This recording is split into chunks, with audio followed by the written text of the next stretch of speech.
ಶ್ರೀ ಗುರುಭ್ಯೋ ನಮಃ ಪರಮ ಗುರುಭ್ಯೋ ನಮಃ ಶ್ರೀಮದಾನಂದತೀರ್ಥ ಭಗವತ್ಪಾದಾಚಾರ್ಯ ಗುರುಭ್ಯೋ ನಮಃ ಹರಿ ಓಂ ಕಲ್ಯಾಣಾದ್ಭುತಗಾತ್ರಾಯ ಕಮಿದಾರ್ಥಪ್ರದಾಯಿನೇ ಶ್ರೀಮದ್ ವೆಂಕಟನಾಥಾಯ ಶ್ರೀನಿವಾಸಾಯ ತೇ ನಮಃ ಹಯಗ್ರೀವ ಹಯಗ್ರೀವ ಹಯಗ್ರೀವೇದ್ಯೋ ವದೇತ್ ತಸ್ಯ ನಿಸ್ಸರತೆ ವಾಣಿ ಜನ್ಗಗನ್ಯಾ ಪ್ರಭಾಗವತ್ ಅಭ್ರಮಂ ಬಂಗರಗತಂ ಅಜಡಂ ವಿಮಲಂ ಸದಾ ಆನಂದತೀರ್ಥಮತುಲಂ ಭಜೆ ತಾಪತ್ರಯಾಪಹಂ ಚಿತ್ರೈಃ ಪದೈಶ್ಚ ಗಂಭೀರೈಃ ವಾಕ್ಯೈರ್ಮಾಣೈರಖಂಡಿತೈಃ ಗುರುಭಾವಂ ವ್ಯಂಜಯಂತಿ ಭಾತಿಶ್ರೀ ಜಯತೀರ್ಥವಾಕ್ ತಂ ವಂದೇ ನೃಸಿಂಹತೀರ್ಥನಿಲಯಂ ಶ್ರೀ ವ್ಯಾಸರಾಟ್ ಪೂಜಿತಂ ಧ್ಯಾಯಂತಂ ಮನಸಾ ನೃಸಿಂಹಚರಣಂ ಶ್ರೀಪಾದರಾಜಂ ಗುರುಂ ಅರ್ತಿಕಲ್ಪಿತಕಲ್ಪೋಯಂ ಪ್ರತ್ಯರ್ಥಿಗಜಕೇಸರಿ ಶ್ರೀ ವ್ಯಾಸತೀರ್ಥ ಗುರುರ್ಭೂಯಾ ತಸ್ಮದಿಷ್ಟಾರ್ಥ ಸಿದ್ಧಯೇ ತಪೋ ವಿದ್ಯಾ ವಿರಕ್ತ್ಯಾದಿ ಸದ್ಗುಣೋಕಾಕರಾಣಕಂ ವಾದಿರಾಜ ಗುರುನ್ ವಂದೇ ಹಯಗ್ರೀವ ಪದಾಶ್ರಯಾನ್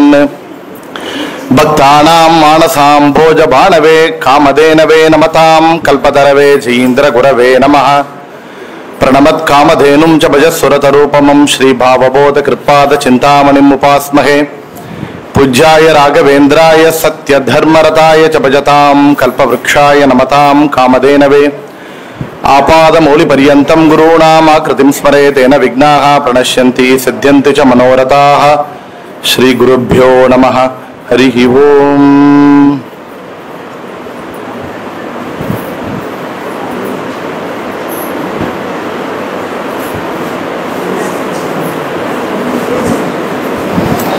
ಈ ಒಂದು ಶುಭ ಪರ್ವಕಾಲ ಶ್ರೀಪಾದರಾಜರ ಆರಾಧನಾ ಪರ್ವಕಾಲ. ಶ್ರೀಪಾದರಾಜರ ಚರಿತ್ರೆ ಎಲ್ಲರಿಗೆ ಗೊತ್ತಾಗಿದೆ ಅಂತ ನಮಗೆ ಗೊತ್ತು. ಅದರಿಂದ ಒவ்வೊಂದು ಆರಾಧನೆಯಲ್ಲೂ ಕೂಡ ಶ್ರೀಪಾದರಾಜರ ಚರಿತ್ರೆ ಖಂಡಿತ ಹೇಳಲೇಬೇಕು. ಆದರೆ ಈ ಒಂದು ಆರಾಧನೆಯಲ್ಲಿ ನಾವು ತಗೊಂಡಿದ್ದ ಈ ಒಂದು ಪ್ರವಚನಕ್ಕಾಗಿ ಶ್ರೀಪಾದರಾಜರ ಚರಿತ್ರೆ ನಮಗೆ ಗೊತ್ತು. ಆದರೆ ದಾಸರ ದೃಷ್ಟಿಯಲ್ಲಿ ದಾಸರು ಕಂಡ ಶ್ರೀಪಾದರಾಜರು ಎಂಬುದಂತಾಗಿ ನಾವು ಇವತ್ತು ಶ್ರೀಪಾದರಾಜರ ಮಹಿಮೆಯನ್ನ ದಾಸರು ಯಾವ ರೀತಿಯಲ್ಲಿ ಕೊಂಡಾಡಿದ್ದಾರೆ ಎಂಬುದನ್ನು ನೋಡಲಕ್ಕಾಗಿ ಪ್ರಯತ್ನ ಮಾಡೋಣ ಅಂತ ಈ ಒಂದು ಇರುವಂತಹ ಒಂದು 40 ನಿಮಿಷ ಕಾಲದಲ್ಲಿ. ಯಾತಕ್ಕೆಂದ್ರೆ ದೊಡ್ಡ ಭಜನಾ ಮಂಡಳಿ ಎಲ್ಲ ದೊಡ್ಡ ಪಂಡಿತರು ವಿದೂಷಿಗಳು ನೀವೆಲ್ಲ. ಹಾಗೆ ಪಾಠ ಆಗಿದೆ, ನೀವೆಲ್ಲ ಪಾರಾಯಣ ಮಾಡಿದ್ದೀರಾ, ಈಗ ಹರಿನಾಮ ಸಂಕೀರ್ತನ ಮಾಡಿದ್ದೀರಿ. ಅದರಿಂದ ಶ್ರೀಪಾದರಾಜರನ್ನ ವ್ಯಾಸರಾಜರಂತ ಮಹನೀಯರು, ವಾದಿರಾಜರಂತ ಮಹನೀಯರು, ಪುರಂದರದಾಸರು, ಹಿಂದೆ ಬಂದಿರುವ ಎಷ್ಟೋ ಮಹನೀಯರೆಲ್ಲ ಕೂಡ ಕೊಂಡಾಡಿದ್ದಾರೆ. ಸಮೀಪ ಕಾಲದಲ್ಲಿ ಬಂದಿರುವ ವಿದ್ಯಾ ಪ್ರಸನ್ನ ತೀರ್ಥರು, ಅರುಳುಮಳ್ಳಿಗೆ ಪಾರ್ಸಾರದಿಯವರು ಕೂಡ ಕೃತಿಗಳನ್ನ ರಚನೆ ಮಾಡಿದ್ದಾರೆ ಶ್ರೀಪಾದರಾಜರ ಮೇಲೆ ಅಂತ. ಅದರಿಂದ ಅವರು ಚರಿತ್ರೆಯನ್ನ ದಾಸರು ಕಂಡ ಹರಿದಾಸರು ಕಂಡ ಶ್ರೀಪಾದರಾಜರು ಎಂಬುದಾಗಿ ನಾವು ನೋಡೋಣ. ತಂಬಂದೇ ನೃಸಿಂಹ ತೀರ್ಥನಿಲಯಂ ಶ್ರೀ ವ್ಯಾಸರಾಟ್ ಪೂಜಿತಂ ಧ್ಯಾಯಂತಂ ಮನಸಾ ನೃಸಿಂಹ ಶರಣಂ ಶ್ರೀಪಾದರಾಜಂ ಗುರುಂತ. ಶ್ರೀಪಾದರಾಜರು ಅವರು ದುರ್ವಾಂಶ ಸಂಭೂತರು ಅಂತ ವಿಶೇಷವಾಗಿ ಭಾಗವತದಲ್ಲಿ ನಾವು ಕೇಳಿದ್ದೆವು. ದುರ್ವ ಚರಿತ್ರೆ ಪ್ರಸಿದ್ಧಿಯಾಗಿ ಬಂದಿದೆ ಅಂತ. ಧ್ರುವನ ಚರಿತ್ರೆಯಲ್ಲಿ ದುರ್ವಾಂಶ ಸಂಭೂತರು ಅಂತ ನಮ್ಮ ಶ್ರೀಪಾದರಾಜರು ಈ ಕಲಿಯುಗದಲ್ಲಿ ಅವತಾರ ಮಾಡಬೇಕಾದರೆ ಈ ಕಲಿಯುಗ ವಿಶೇಷ, ಈ ಕಲಿಯುಗ ವಿಶೇಷವಾಗಿದೆ. ಯಾತಕ್ಕೆ ಅಂತ ಕೇಳಿದರೆ ವಿಷ್ಣು ತೀರ್ಥರು ತಮ್ಮ ಭಾಗವತ ಸಾರೋದ್ಧಾರಲ್ಲಿ ಹೇಳ್ತಾರೆ, 3 ಸೇರಿದರೆ ವಿಶೇಷ ಅಂತ. ಅವರು ಒಂದು ಬಂದಿದ್ದರೆ ವಿಶೇಷ. ದೇಶ ಪ್ರಶಂಸಾ ಪ್ರಕರಣ, ಕಾಲ ಪ್ರಶಂಸಾ ಪ್ರಕರಣ, ದೇಹ ಪ್ರಶಂಸಾ ಪ್ರಕರಣ ಅಂತ 3 ಪ್ರಕರಣಗಳನ್ನು ಹೇಳಿದ್ದಾರೆ. ಅದರಲ್ಲಿ ದೇಶತಃ ಎಲ್ಲಿ ಹುಟ್ಟಿದರೆ ಎಲ್ಲಿ ವಾಸ ಮಾಡಿದರೆ ವಿಶೇಷ ಅಂತ, ಭಾರತ ದೇಶ ಭರತಖಂಡದಲ್ಲಿ ಹುಟ್ಟಿದರೆಯೇ ಅಲ್ಲಿ ವಾಸ ಮಾಡಿದರೆ ವಿಶೇಷ ಅಂತ. ಇಡೀ ಭೂಮಂಡಲದಲ್ಲಿ ಈ ಭೂಮಂಡಲ ಮನೆ ಅಂತ ತಕೊಂಡ್ರೆ ಆ ಮನೆಯಲ್ಲಿರುವಂತಹ ದೇವರ ಮನೆ ನಮ್ಮ ಭಾರತ ಭೂಮಿ. ದೇವರ ಮನೆಯಲ್ಲಿ ನಾವು ಹೆಚ್ಚೆಚ್ಚು ಪೂಜಾ ಅನುಷ್ಠಾನ ಜಪಗಳ ಮಾಡಿದರೆ ಹೆಚ್ಚಾಗತ್ತಲ್ಲ. ಅದೇ ರೀತಿಯಲ್ಲಿ ಭಾರತ ದೇಶದಲ್ಲಿ ಮಾಡುವಂತಹ ಕರ್ಮಕ್ಕೆ, ಅನುಷ್ಠಾನಗಳಿಗೆ, ಸಾಧನೆಗೆ ವಿಶೇಷ ಹೆಚ್ಚು ಫಲ ಅಂತ. ಎರಡನೆಯದು ದೇಹ ಪ್ರಶಂಸಾ ಪ್ರಕರಣ. ಸಾಧನ ಮಾಡಬೇಕಾದರೆ ಈ ಶರೀರ, ಅದು ಮಾನವ ಜನ್ಮ ದೊಡ್ಡದು, ಇದನ್ನ ಹಾನಿ ಮಾಡಲು ಬೇಡ, ಹುಚ್ಚಪ್ಪ ಹಡಿರ ಅಂತ. ಈ ಮನುಷ್ಯ ದೇಹ ಇರಾದಲಿಂತೆ ದೊಡ್ಡ ದೇಹ, ಏಸುಕಾಯಂಗಳ ಕಳೆದು 84 ಲಕ್ಷ ಜೀವ ರಾಶಿಯಿಂದ ದಾಟಿ ಬಂದ ಈ ಶರೀರ ಅಂತ. ದುರ್ಲಭಂ ಮಾನುಷಂ ಜನ್ಮ ಅಂತ ಈ ಮನುಷ್ಯ ದೇಹ ವಿಶೇಷವಾದದ್ದು. ಆಗ ದೇಶತಃ ಭಾರತ ದೇಶ, ದೇಹತಃ ಮನುಷ್ಯ ದೇಹ. ಮೂರನೇದೇನು ಕಾಲತಃ. ಆಗ ನಾವೆಲ್ಲ ಕೃತಿಗಳು ಹುಟ್ಟಿರ್ಬೋದಲ್ಲ, ನರಸಿಂಹದೇವರು ನೋಡಿರ್ಬೋದು, ವರಾಹದೇವರು ನೋಡಿರ್ಬೋದು. ಆ ಕೃತಯುಗದಲ್ಲಿ 100% ಪುಣ್ಯ ಇತ್ತಿಲ್ಲ, ನಾವು ಆ ಕಾಲದಲ್ಲಿ ಹುಟ್ಟಿರ್ಬೋದಲ್ಲ ಅಂದ್ರೆ ಶಾಸ್ತ್ರ ಹೇಳ್ತಾ ಇದೆ ಕಾಲತಃ ಕಲಿಕಾಲ ವಿಶೇಷ ಅಂತ. ಯಾತಕ್ಕೆ ಕಲಿಕಾಲ ವಿಶೇಷ ಅಂತ ಹೇಳಿದರೆ, ಕೃತಯುಗದಲ್ಲಿ ಒಬ್ಬೊಬ್ಬರು 10,000 ವರ್ಷ ನಿಂತು ತಪಸ್ಸು ಮಾಡಿದ ಆ ಒಂದು ತಪಸ್ಸನ್ನ ಈ ಒಂದು ಕಲಿಯುಗದಲ್ಲಿ ಬೆಳಿಗ್ಗೆಂದ ಈ ಮಧ್ಯಾಹ್ನ ಪರ್ಯಂತ ನೀವು ಮಾಡಿದರೆಲ್ಲ ಆ 10,000 ವರ್ಷ ಸಾಧನ ಈ ಒಂದು ಅರ್ಧ ದಿವಸದಲ್ಲಿ ಪರಿಬಹುದು. ಧ್ಯಾನವು ಕೃತಯುಗದಿ ಯಜ್ಞಸು ಜ್ಞಾನವು ತ್ರೇತಾಯುಗದಿ ದಾನವಾಂತಕ ದೇವತಾರ್ಚನೆ ದ್ವಾಪರ ಯುಗದಿ. ಆ ಮಾನು ಜನರಿಗೆ ಎಷ್ಟು ಫಲವೋ ಅಷ್ಟು ಫಲವು ಈ ಕಲಿಯುಗದಿ ಕೇಶವ ನಾರಾಯಣ ಮಾಧವ ಎಂದರೆ ಕೈ ಕೊಡುವ ರಂಗವಿಠಲ ಅಂತ ಸ್ಪಷ್ಟದಿಂದ ನಮ್ಮ ಶ್ರೀಪಾದರಾಜರು ಹೇಳ್ತಾರೆ. ಆ ಬೇರೆ ಬೇರೆ ಯುಗದಲ್ಲಿ ಆ ಮಾಡಿದ ಸಾಧನೆಯನ್ನ ಈ ಕಲಿಯುಗದಲ್ಲಿ ಭಕ್ತಿಯಿಂದ ಶ್ರದ್ಧೆಯಿಂದ ಕೇಶವ ನಾರಾಯಣ ಅಂತ ನಾಮ ಸಂಕೀರ್ತನ ಮಾಡಿದ ಮಾತ್ರದಿಂದಲೇ ಪಡೆಯಬಹುದು ಅಂತ ಶ್ರೀಪಾದರಾಜರು ಕೊಂಡಾಡಿದ್ದಾರಲ್ಲ.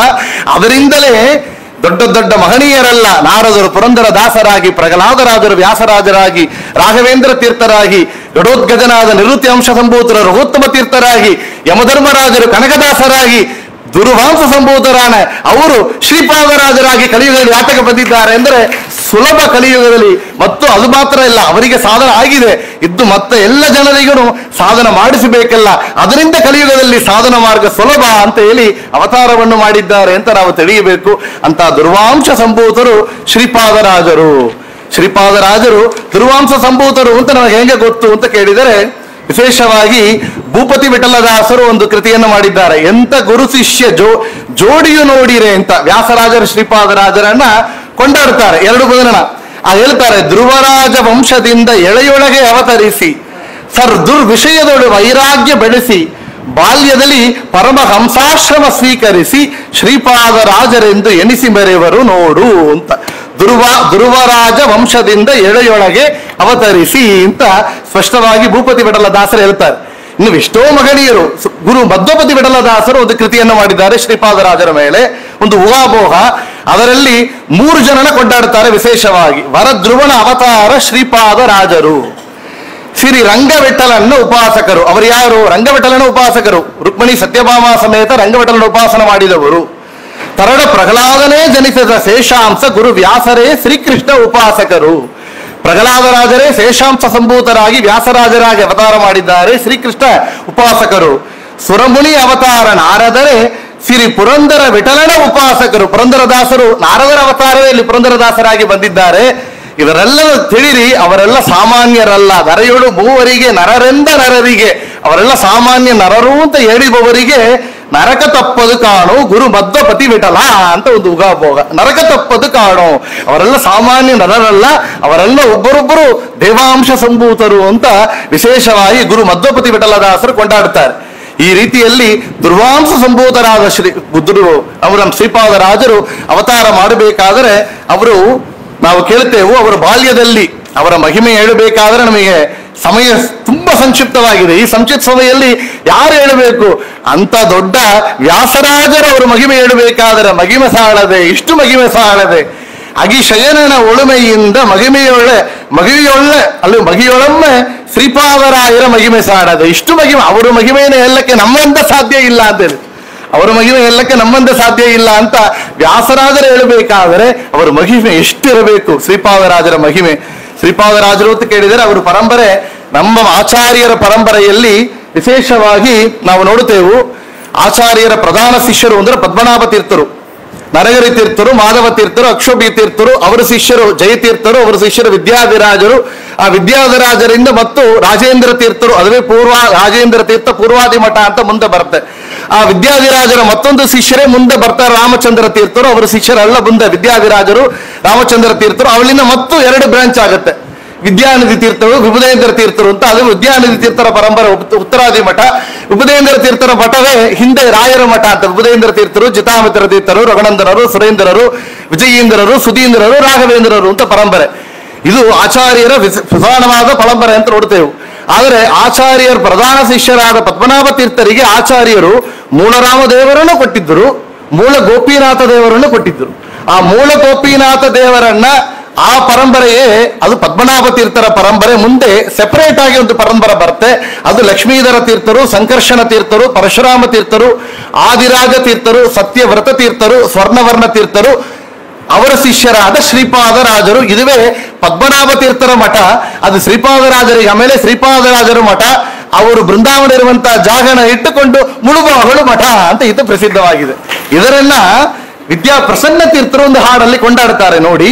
ಶ್ರೀಪಾದರಾಜರು ಗುರು ಸಾರ್ವಭೌಮರ ಪಾದ ನಾಪೊಂದಿ ಶರಣಾದೆ ಎಮ್ಮ ಪಾಲಿಪರು ಹೇಳ್ತಾರೆ.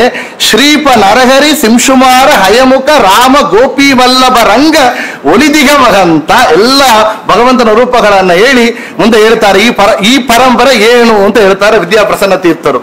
ಶ್ರೀ ಹಂಸ ಲಕ್ಷ್ಮೀಶನಾಭಿ ಭವ ಸನಕಾದಿ ಮಹಂತ ದುರ್ವಾಸಾದಿಗಳ ಗುರು ಪರಂಪರೆಯ ಅಂತ. ಇದು ಸಾಮಾನ್ಯ ಪರಂಪರೆಯಲ್ಲ, ಹಂಸನಾಮಕ ಪರಮಾತ್ಮನಿಂದ ಪ್ರಾರಂಭವಾಗಿ ದುರ್ವಾಸರು ಇತ್ಯಾದಿ ಮಹನೀಯರೆಲ್ಲ ಪೀಠದಲ್ಲಿ ಕುಳಿತು ಬಂದ ಪರಂಪರೆ. ಮುಂದೆ ಆ ಪರಂಪರೆಯಲ್ಲಿ ಯಾವ ಮಹಾಪುರುಷರು ಬರ್ತಾರೆ ಅಂತ ಕೇಳಿದರೆ ಗುರು ಪರಂಪರೆಯ ಮಹಾಪುರುಷೋತ್ತಮ ದಾಸ ಶ್ರೀ ಮಧ್ವ ವಣರುಗ ಪಾದಗಳಲ್ಲಿ ನಾ ಶರಣಾದೆ. ಆ ಪರಂಪರೆಯಲ್ಲಿ ಬಂದವರು ಅಚ್ಯುತ ಪ್ರೇಚರ ಶಿಷ್ಯರಾಗಿ ಆಚಾರ್ಯರು.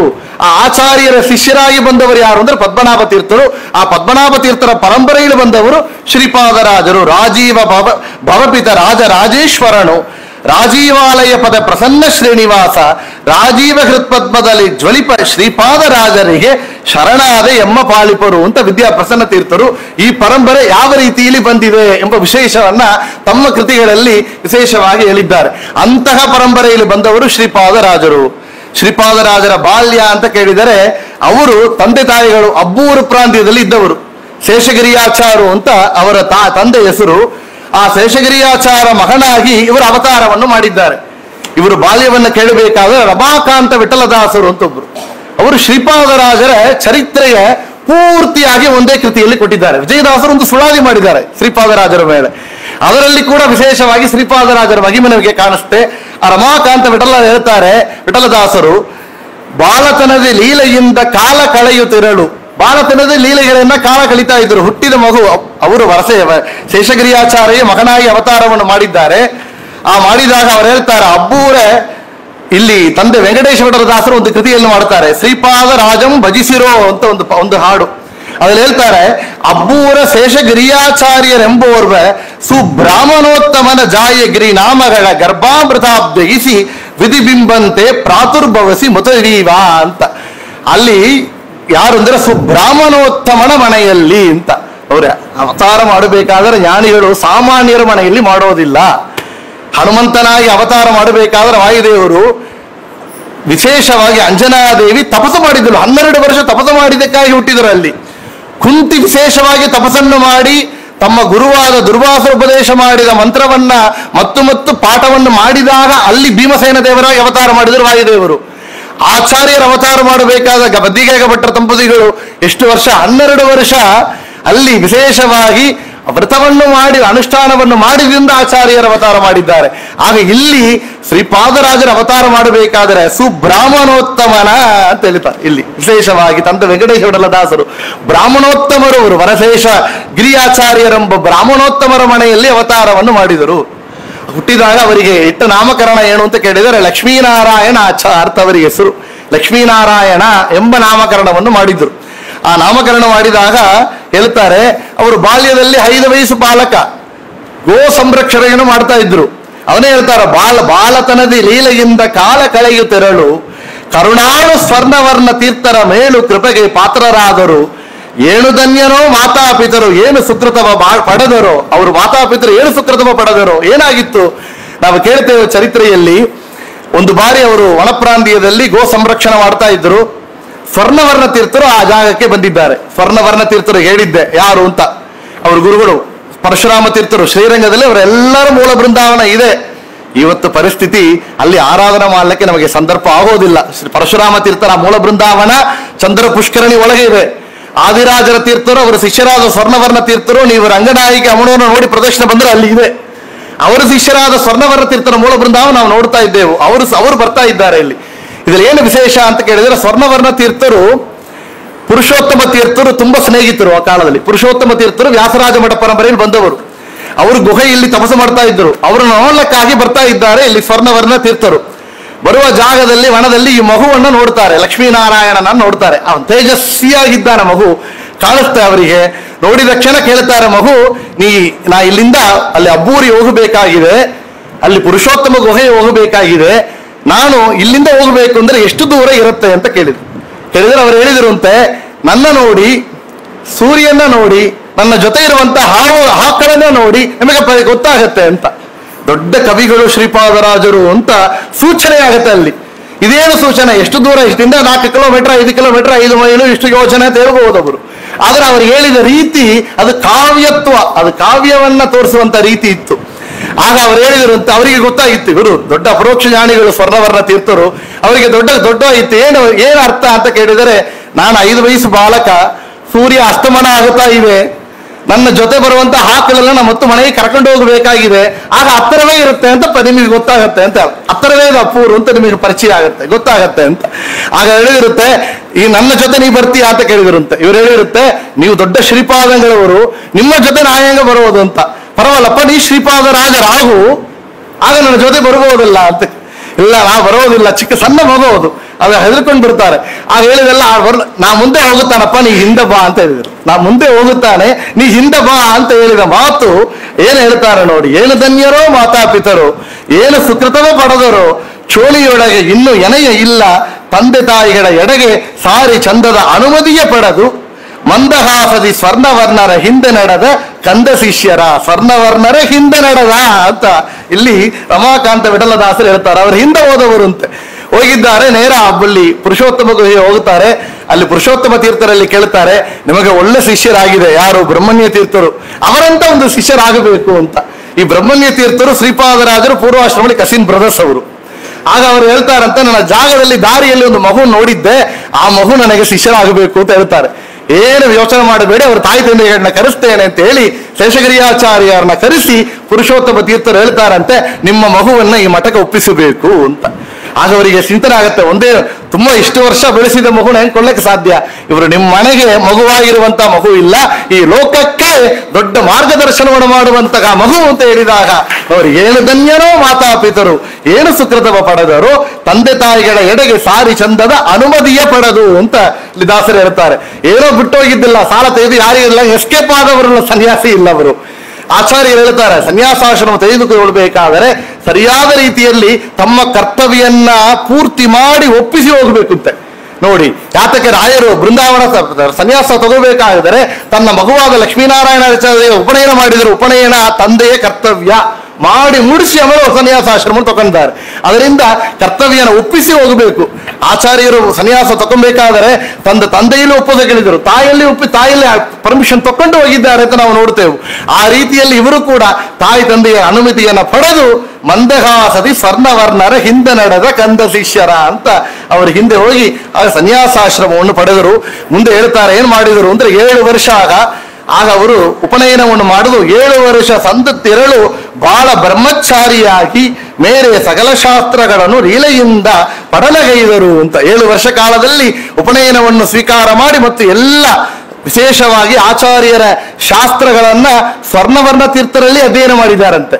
ಮುಂದೆ ಏನು ಮಾಡಿದರು ಅಂದ್ರೆ, ವರ ಯತಿ ಹೇಮವರ್ಣ ಬರದಿ ದುರ್ಯಾಶ್ರಮವ ಕೈಕೊಂಡು ಶ್ರೀನಾರಾಯಣನ ಯೋಗಿ ಎನಿಸಿ ಹರಿಯ ಸ್ಥಿರದಿ ಅರ್ಚಿಸಿದರ ಅಂತ. ಶ್ರೀನಾರಾಯಣರ ಯೋಗಿ ಅಂದ್ರೆ ಶ್ರೀನಾರಾಯಣರ ಅಂದ್ರೆ ಲಕ್ಷ್ಮೀನಾರಾಯಣರ ಯೋಗಿ, ಲಕ್ಷ್ಮೀನಾರಾಯಣ ತೀರ್ಥರು ಎಂದು ನಾಮಕರಣ ಪಡೆದು ಸನ್ಯಾಸಾಶ್ರಮವನ್ನು ಸ್ವೀಕಾರ ಮಾಡಿದರು ಎಂಬ ವಿಷಯವನ್ನ ಇಲ್ಲಿ ಹೇಳ್ತಾರೆ. ವಿಶೇಷವಾಗಿ ನೋಡಿ, ಸನ್ಯಾಸಾಶ್ರಮ ಸ್ವೀಕಾರ ಮಾಡಿದಾಗ ಅವರ ಹೆಸರು ಲಕ್ಷ್ಮೀನಾರಾಯಣ ತೀರ್ಥರು. ಹಿಂದೆ ಅವರು ನಾವು ಕೇಳ್ತೇವೆ, ಪಾಠವನ್ನು ಯಾರ ತಲೆ ಓದಿದರು ಅಂತ ಕೇಳಿದರೆ ಶ್ರೀಪಾದರಾಜರಿಗೆ ಆಶ್ರಮ ಗುರುಗಳು ಸ್ವರ್ಣವರ್ಣ ತೀರ್ಥರು, ಅವರಿಗೆ ವಿದ್ಯಾಗುರುಗಳು ಅಂದ್ರೆ ವಿಭುದೇಂದ್ರ ತೀರ್ಥರು. ವಿಭುದೇಂದ್ರ ತೀರ್ಥರಲ್ಲಿ ಪಾಠ ಅಧ್ಯಯನ ಮಾಡಿದವರು. ರಮಾಕಾಂತ ವಿಠಲದಾಸರು ಇನ್ನೊಂದು ಕೃತಿಯಲ್ಲಿ ಹೇಳ್ತಾರೆ, ಅತಿಶಯ ಅಭ್ಯಾಸಗೆಂದು ಯತಿ ವಿಭುದೇಂದ್ರರಲ್ಲಿ ಸಾರಿ ಸಂತತ ಸತ್ಯಾಸಂಗವ ಗೈವಗತಿಯ ಗುರುಗಳಿಂ ಪೊಂದಿದವರ. ವಿಭುದೇಂದ್ರಗಳಲ್ಲಿ ಸಾರಿ ಅಂತ ಹೇಳ್ತಾರೆ. ವಿಭುದೇಂದ್ರ ತೀರ್ಥರಲ್ಲಿ ಪಾಠವನ್ನು ಅಧ್ಯಯನ ಮಾಡಿದವರು. ನಮ್ಮ ಆಚಾರ್ಯರ ಪರಬರು ತಕೊಂಡ್ರೆ ಇದೇ ರೀತಿ ಇರುತ್ತೆ. ಶ್ರೀಪಾದರಾಜರಿಗೆ ಆಶ್ರಮ ಕೊಟ್ಟವರು ಸ್ವರ್ಣವರ್ಣ ತೀರ್ಥರು, ವಿದ್ಯಾಗುರುಗಳು ಅಂದ್ರೆ ವಿಭುದೇಂದ್ರ ತೀರ್ಥರು. ಅದೇ ವ್ಯಾಸರಾಜರಿಗೆ ಆಶ್ರಮ ಕೊಟ್ಟವರು ಅಂತ ಕೇಳಿದರೆ ಅಬ್ಬೂರು ಬ್ರಹ್ಮಣ್ಯ ತೀರ್ಥರು. ವಿದ್ಯಾಗುರುಗಳು ಅಂದ್ರೆ ಶ್ರೀಪಾದರಾಜರು.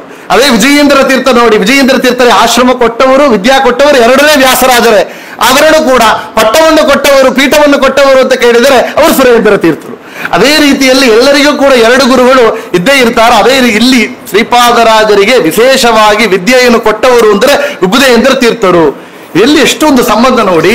ವಿಭುದೇಂದ್ರ ತೀರ್ಥರು ಇಲ್ಲಿ ಶ್ರೀಪಾದರಾಜರಲ್ಲಿ ಓದಿದವರು ವ್ಯಾಸರಾಜರು, ವ್ಯಾಸರಾಜರಲ್ಲಿ ಓದಿದವರು ವಿಜಯೇಂದ್ರ ತೀರ್ಥರು, ವಿಜಯೇಂದ್ರ ತೀರ್ಥರಲ್ಲಿ ಓದಿದವರು ಸುಧೀಂದ್ರ ತೀರ್ಥರು, ಸುಧೀಂದ್ರ ತೀರ್ಥರು ಓದಿದವರು ರಾಯರು. ಇದ್ರಲ್ಲಿ ಏನು ವಿಶೇಷ ಅಂದ್ರೆ ವಿಭುದೇಂದ್ರ ತೀರ್ಥರು ಶ್ರೀಪಾದರಾಜರಿಗೆ ಏನು ಪಾಠವನ್ನು ಕೊಟ್ಟರು ಅದೇ ಪಾಠವನ್ನು ಅವರು ವ್ಯಾಸರಾಜರಿಗೆ ಕೊಟ್ಟರು, ಅದೇ ಪಾಠವನ್ನು ಅವರು ವಿಜಯೇಂದ್ರ ತೀರ್ಥರಿಗೆ ವ್ಯಾಸರಾಜರಿಗೆ ಕೊಟ್ಟರು. ಆ ವಿಜಯೇಂದ್ರ ತೀರ್ಥರು ಮತ್ತೆ ಯಾರೆಲ್ಲ ವಿಭುದೇಂದ್ರ ತೀರ್ಥರೇ ಮತ್ತು ವಿಜಯೇಂದ್ರ ತೀರ್ಥರಾಗಿ ಹುಟ್ಟಿ ಮತ್ತು ಆ ಪಾಠವನ್ನು ಕಳೆದರು ಅಂತ ಕೇಳ್ತಾರೆ. ಆ ವಿಜಯೇಂದ್ರ ತೀರ್ಥರೇ ಪಾಠವನ್ನು ಸುಧೀಂದ್ರ ತೀರ್ಥರಿಗೆ ಕೊಟ್ಟರು. ಅವರು ಪಾಠವೇ ರಾಯರಿಗೆ ಹೋಗಿತ್ತು ಅಂದ್ರೆ ವಿಭುದೇಂದ್ರ ತೀರ್ಥರ ಪರಂಪರೆ ಬಂದ ರಾಯರಿಗೆ ಪಾಠ ಹೆಂಗೆ ಹೋಗಿ ಹೆಂಗೆ ಬಂದಿದೆ ನೋಡಿ. ಇದು ನಮ್ಮ ಪರಂಪರೆ, ಇದು ವಿದ್ಯಾ ಪರಂಪರೆ, ಇದು ಜ್ಞಾನದ ಪರಂಪರೆ, ನಮ್ಮ ಪರಂಪರೆ. ಆ ರೀತಿಯಲ್ಲಿ ಶ್ರೀಪಾದರಾಜರು ಅಧ್ಯಯನವನ್ನು ಮಾಡಿದರು ಅಂತ ಕೇಳ್ತಾರೆ. ಅಂತ ಅಧ್ಯಯನ ಮಾಡಿ ಸನ್ಯಾಸಾಶ್ರಮವನ್ನು ಸ್ವೀಕಾರ ಮಾಡಿದಾಗ ಅವರು ಬಂದು ಇದ್ದ ಕ್ಷೇತ್ರ ಅಂತ ಕೇಳಿದ್ರೆ ಮೂಡುಬಾಹಳು ಕ್ಷೇತ್ರ. ಅದು ಮೂಡುಬಾಹಳು ಅಂತ ಹೆಸರು ಆ ಕ್ಷೇತ್ರಕ್ಕೆ. ಮೂಡುಬಾಹಳು ಯಾತಕ್ಕೆ ಅಂದ್ರೆ ಕರ್ನಾಟಕ ಪ್ರಾಂತೀಯಕ್ಕನು ತಿಮ್ಮಪ್ಪನ ನೋಡಬೇಕಾದರೆ ಅದು ಒಂದು ಎಂಟ್ರಿ ಟು ತಿರುಪತಿ ಮೂಡುಬಾಗಲಾಗಿತ್ತು. ಅದುವೇ ಮುಳುಬಾಹಳು ಅಂತ ಹೇಳ್ತಾರೆ. ಅಂತ ಮುಳುಬಾಹಳು ಕ್ಷೇತ್ರದಲ್ಲಿ ನರಸಿಂಹ ಕ್ಷೇತ್ರ, ಅದು ನರಸಿಂಹ ತೀರ್ಥ ನಿಲಯ ಅಂತ ಹೆಸರು. ತಮ್ಮಂದೇ ನರಸಿಂಹ ತೀರ್ಥ ನಿಲಯಂ ಶ್ರೀ ವ್ಯಾಸರಾಜ್ ಪೂಜಿತಂ ಧ್ಯಾಯಂತಂ ಮನಸ ನರಸಿಂಹ ಶರಣಂ ಶ್ರೀಪಾದರಾಜಂ ಗುರು ಅಂತ ಅವರನ್ನು ಕೊಂಡಾಡ್ತೇವೆ. ಅಲ್ಲಿ ಅಕ್ಷೋಭ್ಯ ತೀರ್ಥರು ವಿಶೇಷವಾಗಿ ವಾದವನ್ನು ಮಾಡಬೇಕಾದರೆ ಅದ್ವೈತ ಮಹಾಪಂಡಿತರು ಅವರ ಜೊತೆ ವಾದ ಮಾಡಬೇಕಾದ್ರೆ ಏನ್ ಮಾಡಿದರು ಅಂದ್ರೆ ಅಲ್ಲಿ ನರಸಿಂಹನ ಅಂಗಾರದಲ್ಲಿ ಹಾಕಿದ್ರು. ಆ ಅಂಗಾರ ಸ್ಪಷ್ಟವಾಗಿ ನಿಂತಿತ್ತು. ಅಲ್ಲಿ ವಿಶೇಷವಾಗಿ ತಪಸ್ಸನ್ನು ಮಾಡಿ ಗೆದ್ದು ಬಂದು ಜಯಸ್ತಂಭವನ್ನು ಇಟ್ಟಿದ್ದಾರೆ. ಅಸಿನಾ ತತ್ವ ಮಸಿನಾ ಪರಜೀವ ಪ್ರತಿವೇದಿನ ವಿದ್ಯಾರಣ್ಯ ಮಹಾರಣ್ಯಂ ಅಕ್ಷೋಭ್ಯ ಮುನಿರಚ್ಚಿನತು ಅಂತ ವಿದ್ಯಾರಣ್ಯರನ್ನ ಗೆದ್ದು ಬಂದು ಅವರು ಜಯಸ್ತಂಭವನ್ನು ಸ್ಥಾಪನೆ ಮಾಡಿದ್ದಾರೆ. ಅಂತ ನರಸಿಂಹ ಕ್ಷೇತ್ರ ನರಸಿಂಹ ತೀರ್ಥ ನಿಲಯ. ಅದೇ ಯೋಗ ನರಸಿಂಹ ಇವತ್ತು ಕೂಡ ಅಲ್ಲಿ ನಾವು ನೋಡಬಹುದು. ನರಸಿಂಹ ತೀರ್ಥ ಅಲ್ಲಿ ಇದೆ. ಅಂತ ತೀರ್ಥದಲ್ಲಿ ವಿದ್ಯಾಪೀಠವನ್ನು ನಿರ್ಮಾಣ ಮಾಡಿದರಂತೆ ಶ್ರೀಪಾದರಾಜರು. ವಿದ್ಯಾಪೀಠವನ್ನು ನಿರ್ಮಾಣ ಮಾಡಿದ್ದಾರೆ. ಶ್ರೀಪಾದರಾಜರ ಬಗ್ಗೆ ಇನ್ನೊಂದು ವಿಶೇಷ ನೋಡಬೇಕಾದರೆ ಅವರು ಶುಗಪ್ರಾರಬ್ಧ ನಾವು ಕೇಳ್ತೇವೆ. ಶುಗಪ್ರಾರಬ್ಧ ಅಂದ್ರೆ ನಮಗೆಲ್ಲ ಏನ್ ಹೇಳ್ತೇವೆ, ಏನೋ ಕಷ್ಟ ಬಂದರೆ ಪ್ರಾರಬ್ಧ ಅಂತ. ಅವರು ಸುಖಪ್ರಾರಬ್ಧಕಾರರು. ವ್ಯಾಸರಾಜರು ಕೊಂಡಾಡುತ್ತಾರಲ್ಲ, ಅವರು ಎಂತಹ ಸುಖಪ್ರಾರಬ್ಧ ಅಂತ ಕೇಳಿದರೆ ವ್ಯಾಸರಾಜರ ಗತಿ ನೋಡ್ಬೋದು. ಮುತ್ತಿನ ಕವಚ ಮೇಲ್ಕುಳ್ಳಾಯಿ ನವರತ್ನ ಗೆತ್ತಿದ ಕರ್ಣ ಕುಂಡಲ ಕಸ್ತೂರಿ ತಿಲಕ ಶ್ರೀಗಂಧಲೇಪನ ವಿಸ್ತಾರದಿಂದ ಬರೆದು ಬರುವ ಮಗಿಮೆ ಸಾಲದೆ ಇಷ್ಟು ಮಗಿಮೆ ಸಾಲದೆ ಅಂತ. ಮುತ್ತಿನ ಕವಚ ಮೇಲ್ಕುಳ್ಳಾಯಿ ನಾವು ನೋಡ್ತೇವೆ. ನಿನ್ನೆ ನಮ್ಮ ಶ್ರೀಪಾದರಾಜ ಮಠ ಪೀಠಾಧೀಶರ ಗುರುಗಳು ಒಂದು ವಿಗ್ರಹವನ್ನು ಮಾಡಿಸಿದ್ದಾರೆ. ಇನ್ನೆಲ್ಲ ಫೇಸ್ಬುಕ್ ಎಲ್ಲ ಬರ್ತಾ ಇದೆ. ಶ್ರೀಪಾದರಾಜ ಬೃಂದಾವನದಲ್ಲಿ ಯಾವ ರೀತಿಯಲ್ಲಿ ಕಾಣುತ್ತಾ ಅದೇ ರೀತಿಯಲ್ಲಿ ಒಂದು ವಿಗ್ರಹ ಮಾಡಿದರೆ ಅದಕ್ಕೆ ಬಂಗಾರದಂತ ಕವಚ ಎಲ್ಲ ಹಾಕಿದ್ದಾರೆ. ಅವರು ನಿತ್ಯನು ಸನ್ಯಾಸಿಗಳು ಅಂತ ಕೇಳಿದರೆ ಪರಮ ವೈರಾಗ್ಯ ಶಿಖಾಮಣಿಗಳು. ಆದರೆ ಶ್ರೀಪಾದರಾಜರಿಗೆ ಎಷ್ಟೊಂದು ವೈಭವ ಇತ್ತು ಅಂದ್ರೆ ನಿತ್ಯ ಅಭ್ಯಂಗ ಸ್ನಾನ. ಸನ್ಯಾಸಿಗಳಿಗೆ ನಿತ್ಯ ಅಭ್ಯಂಗ ಸ್ನಾನ ಇಲ್ಲ. ಯಾತು ಮಾಡಬೇಕು? ಆ ದೀಪಾವಳಿ ಆ ನರಕ ಚತುರ್ದಶಿ ದಿನ ಮಾತ್ರ ಮಾಡಬೇಕು ಅವರು. ಆದರೆ ಶ್ರೀಪಾದರಾಜರು ನಿತ್ಯ ಅಭ್ಯಂಗ ಸ್ನಾನ ಮಾಡುವಂತಹ ಒಂದು ಭೋಗಿಯಾಗಿದ್ರು. ಯಾತಕ್ಕೆ ಮುಂದೆ ಹೇಳ್ತಾರೆ. ಅದು ಮಾತ್ರ ಇಲ್ಲ, ಮುತ್ತಿನ ಕವಚ ಮೇಲ್ಕುಳ್ಳಾಯಿ ನವರತ್ನ ಗೆತ್ತಿದ ಕರ್ಣಕುಂಡಲ ಕವಚ ಹಾಕಿದ್ರು. ಸನ್ಯಾಸಿಗಳಿಗೆ ಆಭರಣ ಇಲ್ಲ. ಅದು ಈ ಕಿವಿಯಲ್ಲಿ ಹಾಕಿಕೊಳ್ಳುವ ಕರ್ಣದಲ್ಲಿ ಹಾಕಿಕೊಳ್ಳುವ ಕುಂಡಲ ಇದೇನಿಲ್ಲ ನೋಡಿ. ಸನ್ಯಾಸ ಆಶ್ರಮ ಸ್ವೀಕಾರ ಮಾಡಿದರೆ ಜುಟ್ಟು ಬಿಡಬೇಕು. ನಾವೆಲ್ಲ ಬಿಟ್ಟಿದ್ದೇವೆ ಈಗ ಸನ್ಯಾಸಿಗಳಂತೆ. ಅದು ಜುಟ್ಟು ಬಿಟ್ಟು ಕರ್ಣಕುಂಡಲ ಬಿಟ್ಟು ಎಲ್ಲ ಬಿಡಬೇಕು ಅಂತಿದೆ. ಆಗ ಅದೆಲ್ಲ ಆದರೆ ಇವರೆಲ್ಲ ಸ್ವೀಕಾರ ಮಾಡ್ತಾ ಇದ್ರು. ವಜ್ರ ಕವಚವನ್ನು ಹಾಕಿಕೊಂಡಿದ್ದರು. ಅದು ಮಾತ್ರ ಇಲ್ಲ, ಹೇಳ್ತಾರೆ ಕಸ್ತೂರಿ ತಿಲಕ ಶ್ರೀಗಂಧ ಲೇಪನ ಅಂತ. ಮುಂದೆ ವ್ಯಾಸರಾಜರು ಇನ್ನು ಮುಂದೆ ಹೇಳ್ತಾರೆ, ಹರಿಗೆ ಸಮರ್ಪಿಸಿದ ನಾನಾವರಿಯ ಶಾಕಂಗರನ್ನು ಗುಂಜಿಸೆ ನರರು ನಗಳು ಶ್ರೀಸಕೃಷ್ಣನ ಕರುಣದಿಂದ ಹಸಿಯ ಮಾಡಿದ ಅಂತ. ಇದು ಮೇಲೆ ಹಾಕುವಂತಹ ಆಭರಣಗಳು ಭೋಗಗಳು ಕುಳ್ಳಾಯಿ ಎಲ್ಲ. ಆದ್ರೆ ಅದು ಮಾತ್ರ ಇಲ್ಲ, 64 ಬಗೆ ಭಕ್ಷ್ಯಗಳನ್ನ ನಿತ್ಯನು ಮೂಲ ಗೋಪಿನಾಥ ದೇವರಿಗೆ ರಂಗಭಟರ ದೇವರಿಗೆ ನೈವೇದ್ಯವನ್ನು ಮಾಡಿ ಸ್ವೀಕಾರ ಮಾಡಿದವರು ಶ್ರೀಪಾದರಾಜರು. ಎಷ್ಟು ದೊಡ್ಡ ವಿಶೇಷ ನೋಡಿ. ಸುಖಪ್ರಾರಬ್ಧ ಅಂತವರಿಗೆ ಹೆಸರು.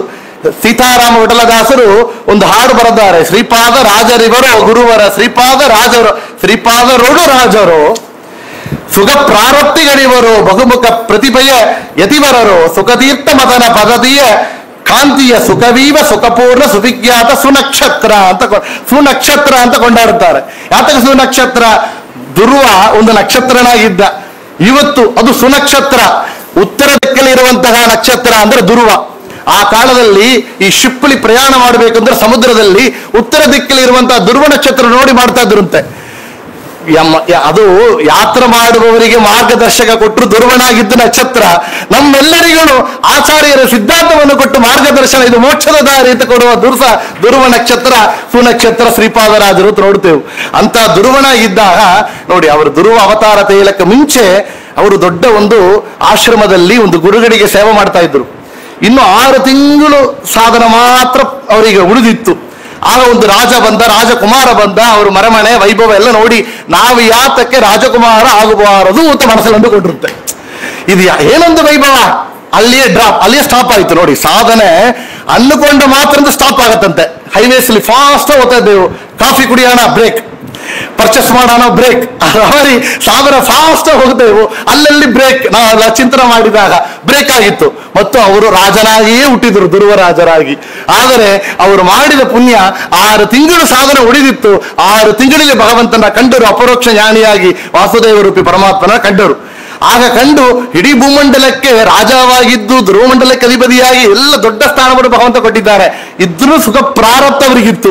ಪ್ರಾರಬ್ಧದಲ್ಲಿ ಸುಖವನ್ನು ಅನುಭವಿಸುವ ಪ್ರಾರಬ್ಧ. ಆ ಪ್ರಾರಬ್ಧದಿಂದ ನಿತ್ಯನೂ ಕೂಡ 64 ಬಗೆಯ ಭಕ್ಷ್ಯಗಳನ್ನ ಸ್ವೀಕಾರ ಮಾಡುತ್ತಾ ಈ ವೈಭವದಿಂದ ಆಭರಣಗಳನ್ನ ಧರಿಸಿ ಮಾಡಿದಿರಂತೆ. ಹಾಗೆಲ್ಲ ನೋಡಿದ್ದಾರೆ.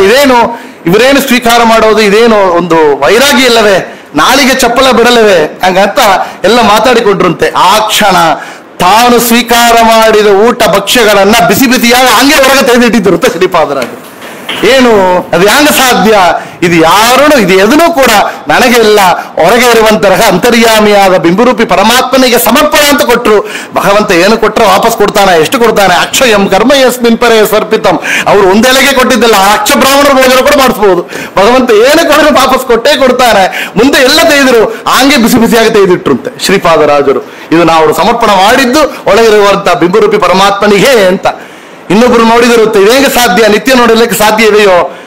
ಎಲ್ಲಿಯೋ ರೂರಲ್ ಏರಿಯಾ ಹೋಗುತ್ತಾರೆ, ಅವ್ರಿಗೆ ಗ್ರಾಮ ಪ್ರಾಂತ್ಯಕ್ಕೆ ಎಲ್ಲಿ ಹಳ್ಳಿಗೆ ಹೋಗುತ್ತಾರೆ, ಅಲ್ಲೆಲ್ಲ ಇದೇ ಧಾನ್ಯಗಳಾಗಬೇಕು ಭಕ್ಷ್ಯಗಳಾಗಬೇಕು ಅಂತ ಸಾಧ್ಯವೋ? ಒಬ್ಬ ಏನ್ ಮಾಡಿದ್ರು, ರೂಟ್ ಮಾಡಿಸಿಬಿಟ್ರು. ಅವಳು ವನ ಪ್ರಾಂತ್ಯಕ್ಕೆ ಹೋಗಿಬಿಟ್ರು. ಮಧ್ಯಾಹ್ನ ಕಾಲ ಆಗುತ್ತಾ ಇದೆ, ಮೂಲ ಗೋಪಿನಾಥನ ಪೂಜೆ ಆಗಬೇಕು. ಆದರೆ ಏನಾಗಬೇಕು ಇಲ್ಲಿ ನೋಡಿದರೆ ಅವರು ಶ್ರೀಪಾದರಾಜರು ಏನು ಚಿತ್ತ ಇಲ್ಲ. ಅವರೇ ಕೃತಿಯನ್ನು ಬರೆದಿದ್ದಾರೆ, ಇಟ್ಟಾಂಗ ಇರುವಣೋ ಹರಿ ಅಂತ. ಭಗವಂತ ಒಂದು ದಿವಸ ಯಾಣ ಕುದುರೆ ಮೇಲೆ ನಡೆಸ್ತಾನಂತೆ, ಒಂದು ದಿವಸ ಬರೀ ಕಲ್ಲು ಮುಳ್ಳು ಮೇಲೆ ನಡೆಸ್ತಾನೆ, ದೊಡ್ಡ ಮಂಚದ ಮೇಲೆ ಮಲಸ್ತಾನೆ, ನನ್ನ ಕೈಯನ್ನೇ ದಿಂಬಾಗಿಟ್ಟು ಮಲಸ್ತಾನೆ. ಇಟ್ಟಾಂಗ ಇರುವಣೋ ಹರಿ ಅಂತ ಶ್ರೀಪಾದರಾಜರ ಕೃತಿ.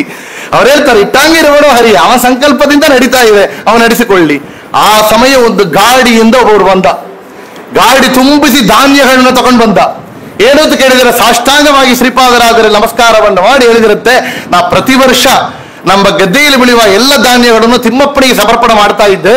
ನಿನ್ನ ತಿರುಪತಿಗೆ ಹೋಗಿದ್ದೆ, ಅಲ್ಲಿ ಶ್ರೀನಿವಾಸ ಸ್ವಪ್ನದಲ್ಲಿ ಬಂದ, ನನಗೆ ಸಮರ್ಪಣೆ ಮಾಡಿದರೆ ಏನು ಪ್ರೀತಿ ಆಗುತ್ತೋ ಅದಕ್ಕಿಂತ ಹೆಚ್ಚು ಪ್ರೀತಿ ನಮ್ಮ ಭಕ್ತರಾದ ಶ್ರೀಪಾದರಾಜರು ಈ ಪ್ರಾಂತಿಯಲ್ಲಿ ಬರ್ತಾ ಇದ್ದಾರೆ, ನಾನು ಅವರಲ್ಲಿ ಒಪ್ಪಿಸಿ ಅಂತ ಕೇಳಿದರಂತೆ. ನಾವು ನೇರಾಗಿ ಬಂದಿದ್ದಾನೆ ಅಂದ್ರೆ ಆ ವನಪ್ರಾಂತ್ಯದಲ್ಲಿ ಕೂಡ 64 ಭಕ್ಷ್ಯಗಳನ್ನು ನೈವೇದ್ಯ ಮಾಡಿ ಸ್ವೀಕಾರವನ್ನು ಮಾಡಿದವರು ಸುಖ ಪ್ರಾರಬ್ಧ ಶ್ರೀಪಾದರಾಜರು. ಮಂಗಳಾತ್ಮಕ ನಮ್ಮ ರಂಗ ವಿಠಲ ಕೃಪಾಪಾಂಗ ಪಾತ್ರರು, ಪೂಜ್ಯರು. ಕಂಗಳಿಗೆ ಹಬ್ಬ, ಅದು ಮಂಗಳಿಗೆ ಸಾಧನವು. ಕಂಗಳಿಗೆ ಹಬ್ಬ ಅಂತ ಅವರು ಮೂಲ ಗೋಪಿನಾಥನ ಪೂಜೆ ಮಾಡಿದರೆ ವಿದ್ಯಾ ಪ್ರಸನ್ನ ತೀರ್ಥರು ಹೇಳ್ತಾರೆ, ಶ್ರೀಪಾದರಾಜ ಸಂದರ್ಶನದಿ ಸಕಲ ಸಂತಾಪಗಳು ಕಳೆದವೆಂದು ಅಂತ ಹೇಳ್ತಾರೆ. ಅಂತ ಶ್ರೀಪಾದರಾಜರನ ಮಹಿಮೆ ನಾವು ಯಾವ ರೀತಿಯಲ್ಲಿ ಹೇಳಬೇಕು? ಸುಖ ಪ್ರಾರಬ್ಧ ಅಂತ ಹೇಳಿದೆವು. ಆ ಸುಖ ಪ್ರಾರಬ್ಧವಾದ ಶ್ರೀಪಾದರಾಜರನ್ನ ಸ್ಮರಣ ಮಾಡಿದ ಮಾತ್ರದಿಂದಲೇ ನಮ್ಗೆ ಬರುವಂತ ಎಲ್ಲ ಕಷ್ಟಗಳು ಪರಿಹಾರ ಆಗುತ್ತೆ ಅಂತ ಹೇಳ್ತಾರೆ. ನೋಡ್ರಿ, ಒಳಿದು ಆ ಶ್ರೀಪಾದರಾಜರು ಸುಖ ಪ್ರಾರಬ್ಧಗಳು ಅಂತ ಕೇಳಿದೆವು. ಇನ್ನೊಂದು, ಅವರಿಗೆ 2 ಉಪಾಸನ ಮೂರ್ತಿಗಳು ನಾವು ಕೇಳ್ತೇವೆ. ಶ್ರೀಪಾದರಾಜರಿಗೆ 2 ಉಪಾಸನ ಮೂರ್ತಿಗಳು ಅಂತ. ನಿತ್ಯನವರು ಗೋಪಿನಾಥ ದೇವರು ಆಚಾರ್ಯರೇ ಕೊಟ್ಟಿರುವಂತಹ ವಿಗ್ರಹ. ಇನ್ನೊಂದು ವಿಗ್ರಹ ಅಂತ ಕೇಳಿದರೆ, ಅವರಿಗೆ ಸ್ವಪ್ನ ಸೂಚನೆಯಾಗಿ ಪಂಡರಿಪುರಕ್ಕೆ ಹೋದಾಗ ಅಲ್ಲಿ ಸ್ವಪ್ನ ಸೂಚನೆಯಾಗಿ ಭೂಮಿಯೊಳಗೆ ಅವರಿಗೆ ಸಿಕ್ಕಿದ 2 ಪೆಟ್ಟಿ. ಅದು ಒಂದು ಪೆಟ್ಟಿಯನ್ನ ಅವರು ತೆರೆದು ನೋಡಿದಾಗ ಅದರಲ್ಲಿ ರುಕ್ಮಿಣಿ ಸತ್ಯಭಾಮ ಸಮೇತ ರಂಗವಿಠಲ ಇದ್ದ. ವಿಶೇಷವಾಗಿ ಆ ರಂಗವಿಠಲನಿಗೆ ನಿತ್ಯನ ಪೂಜೆ ಮಾಡ್ತಾ ಇದ್ರು. ಇಂದ್ರ ತಾನೇ ಆ ರಂಗವಿಠಲ ಮುದ್ರೆಯಿಂದ ಕೃತಿಗಳ ರಚನೆ ಮಾಡಿದವರು ಶ್ರೀಪಾದರಾಜರು ಅಂತ ಕೇಳ್ತೇವೆ. ಆ ರಂಗವಿಠಲ ಇನ್ನೊಂದು ಪೆಟ್ಟಿ ಅವರು ತೆರೆಯದೇ ಇಟ್ಟಿದ್ರು, ಅದು ಇಂದ್ರ ನಾವು ನೋಡೋಣ. ಆಗ ನಿತ್ಯನೂ ಕೂಡ ಅವರ ಪೂಜೆ ಅಂತ ಕೇಳಿದರೆ ಮೂಲ ಗೋಪಿನಾಥ ದೇವರ ಪೂಜೆ, ಇನ್ನೊಂದು ರುಕ್ಮಿಣಿ ಸತ್ಯಭಾಮ ಸಮೇತ ರಂಗವಿಠಲನ ಪೂಜೆ. ಇದನ್ನೇ ಕೇಳ್ತಾರೆ ಕಂಗಳಿಗೆ ಹಬ್ಬ ಅಂತ ವಿದ್ಯಾ ಪ್ರಸನ್ನ ತೀರ್ಥರು.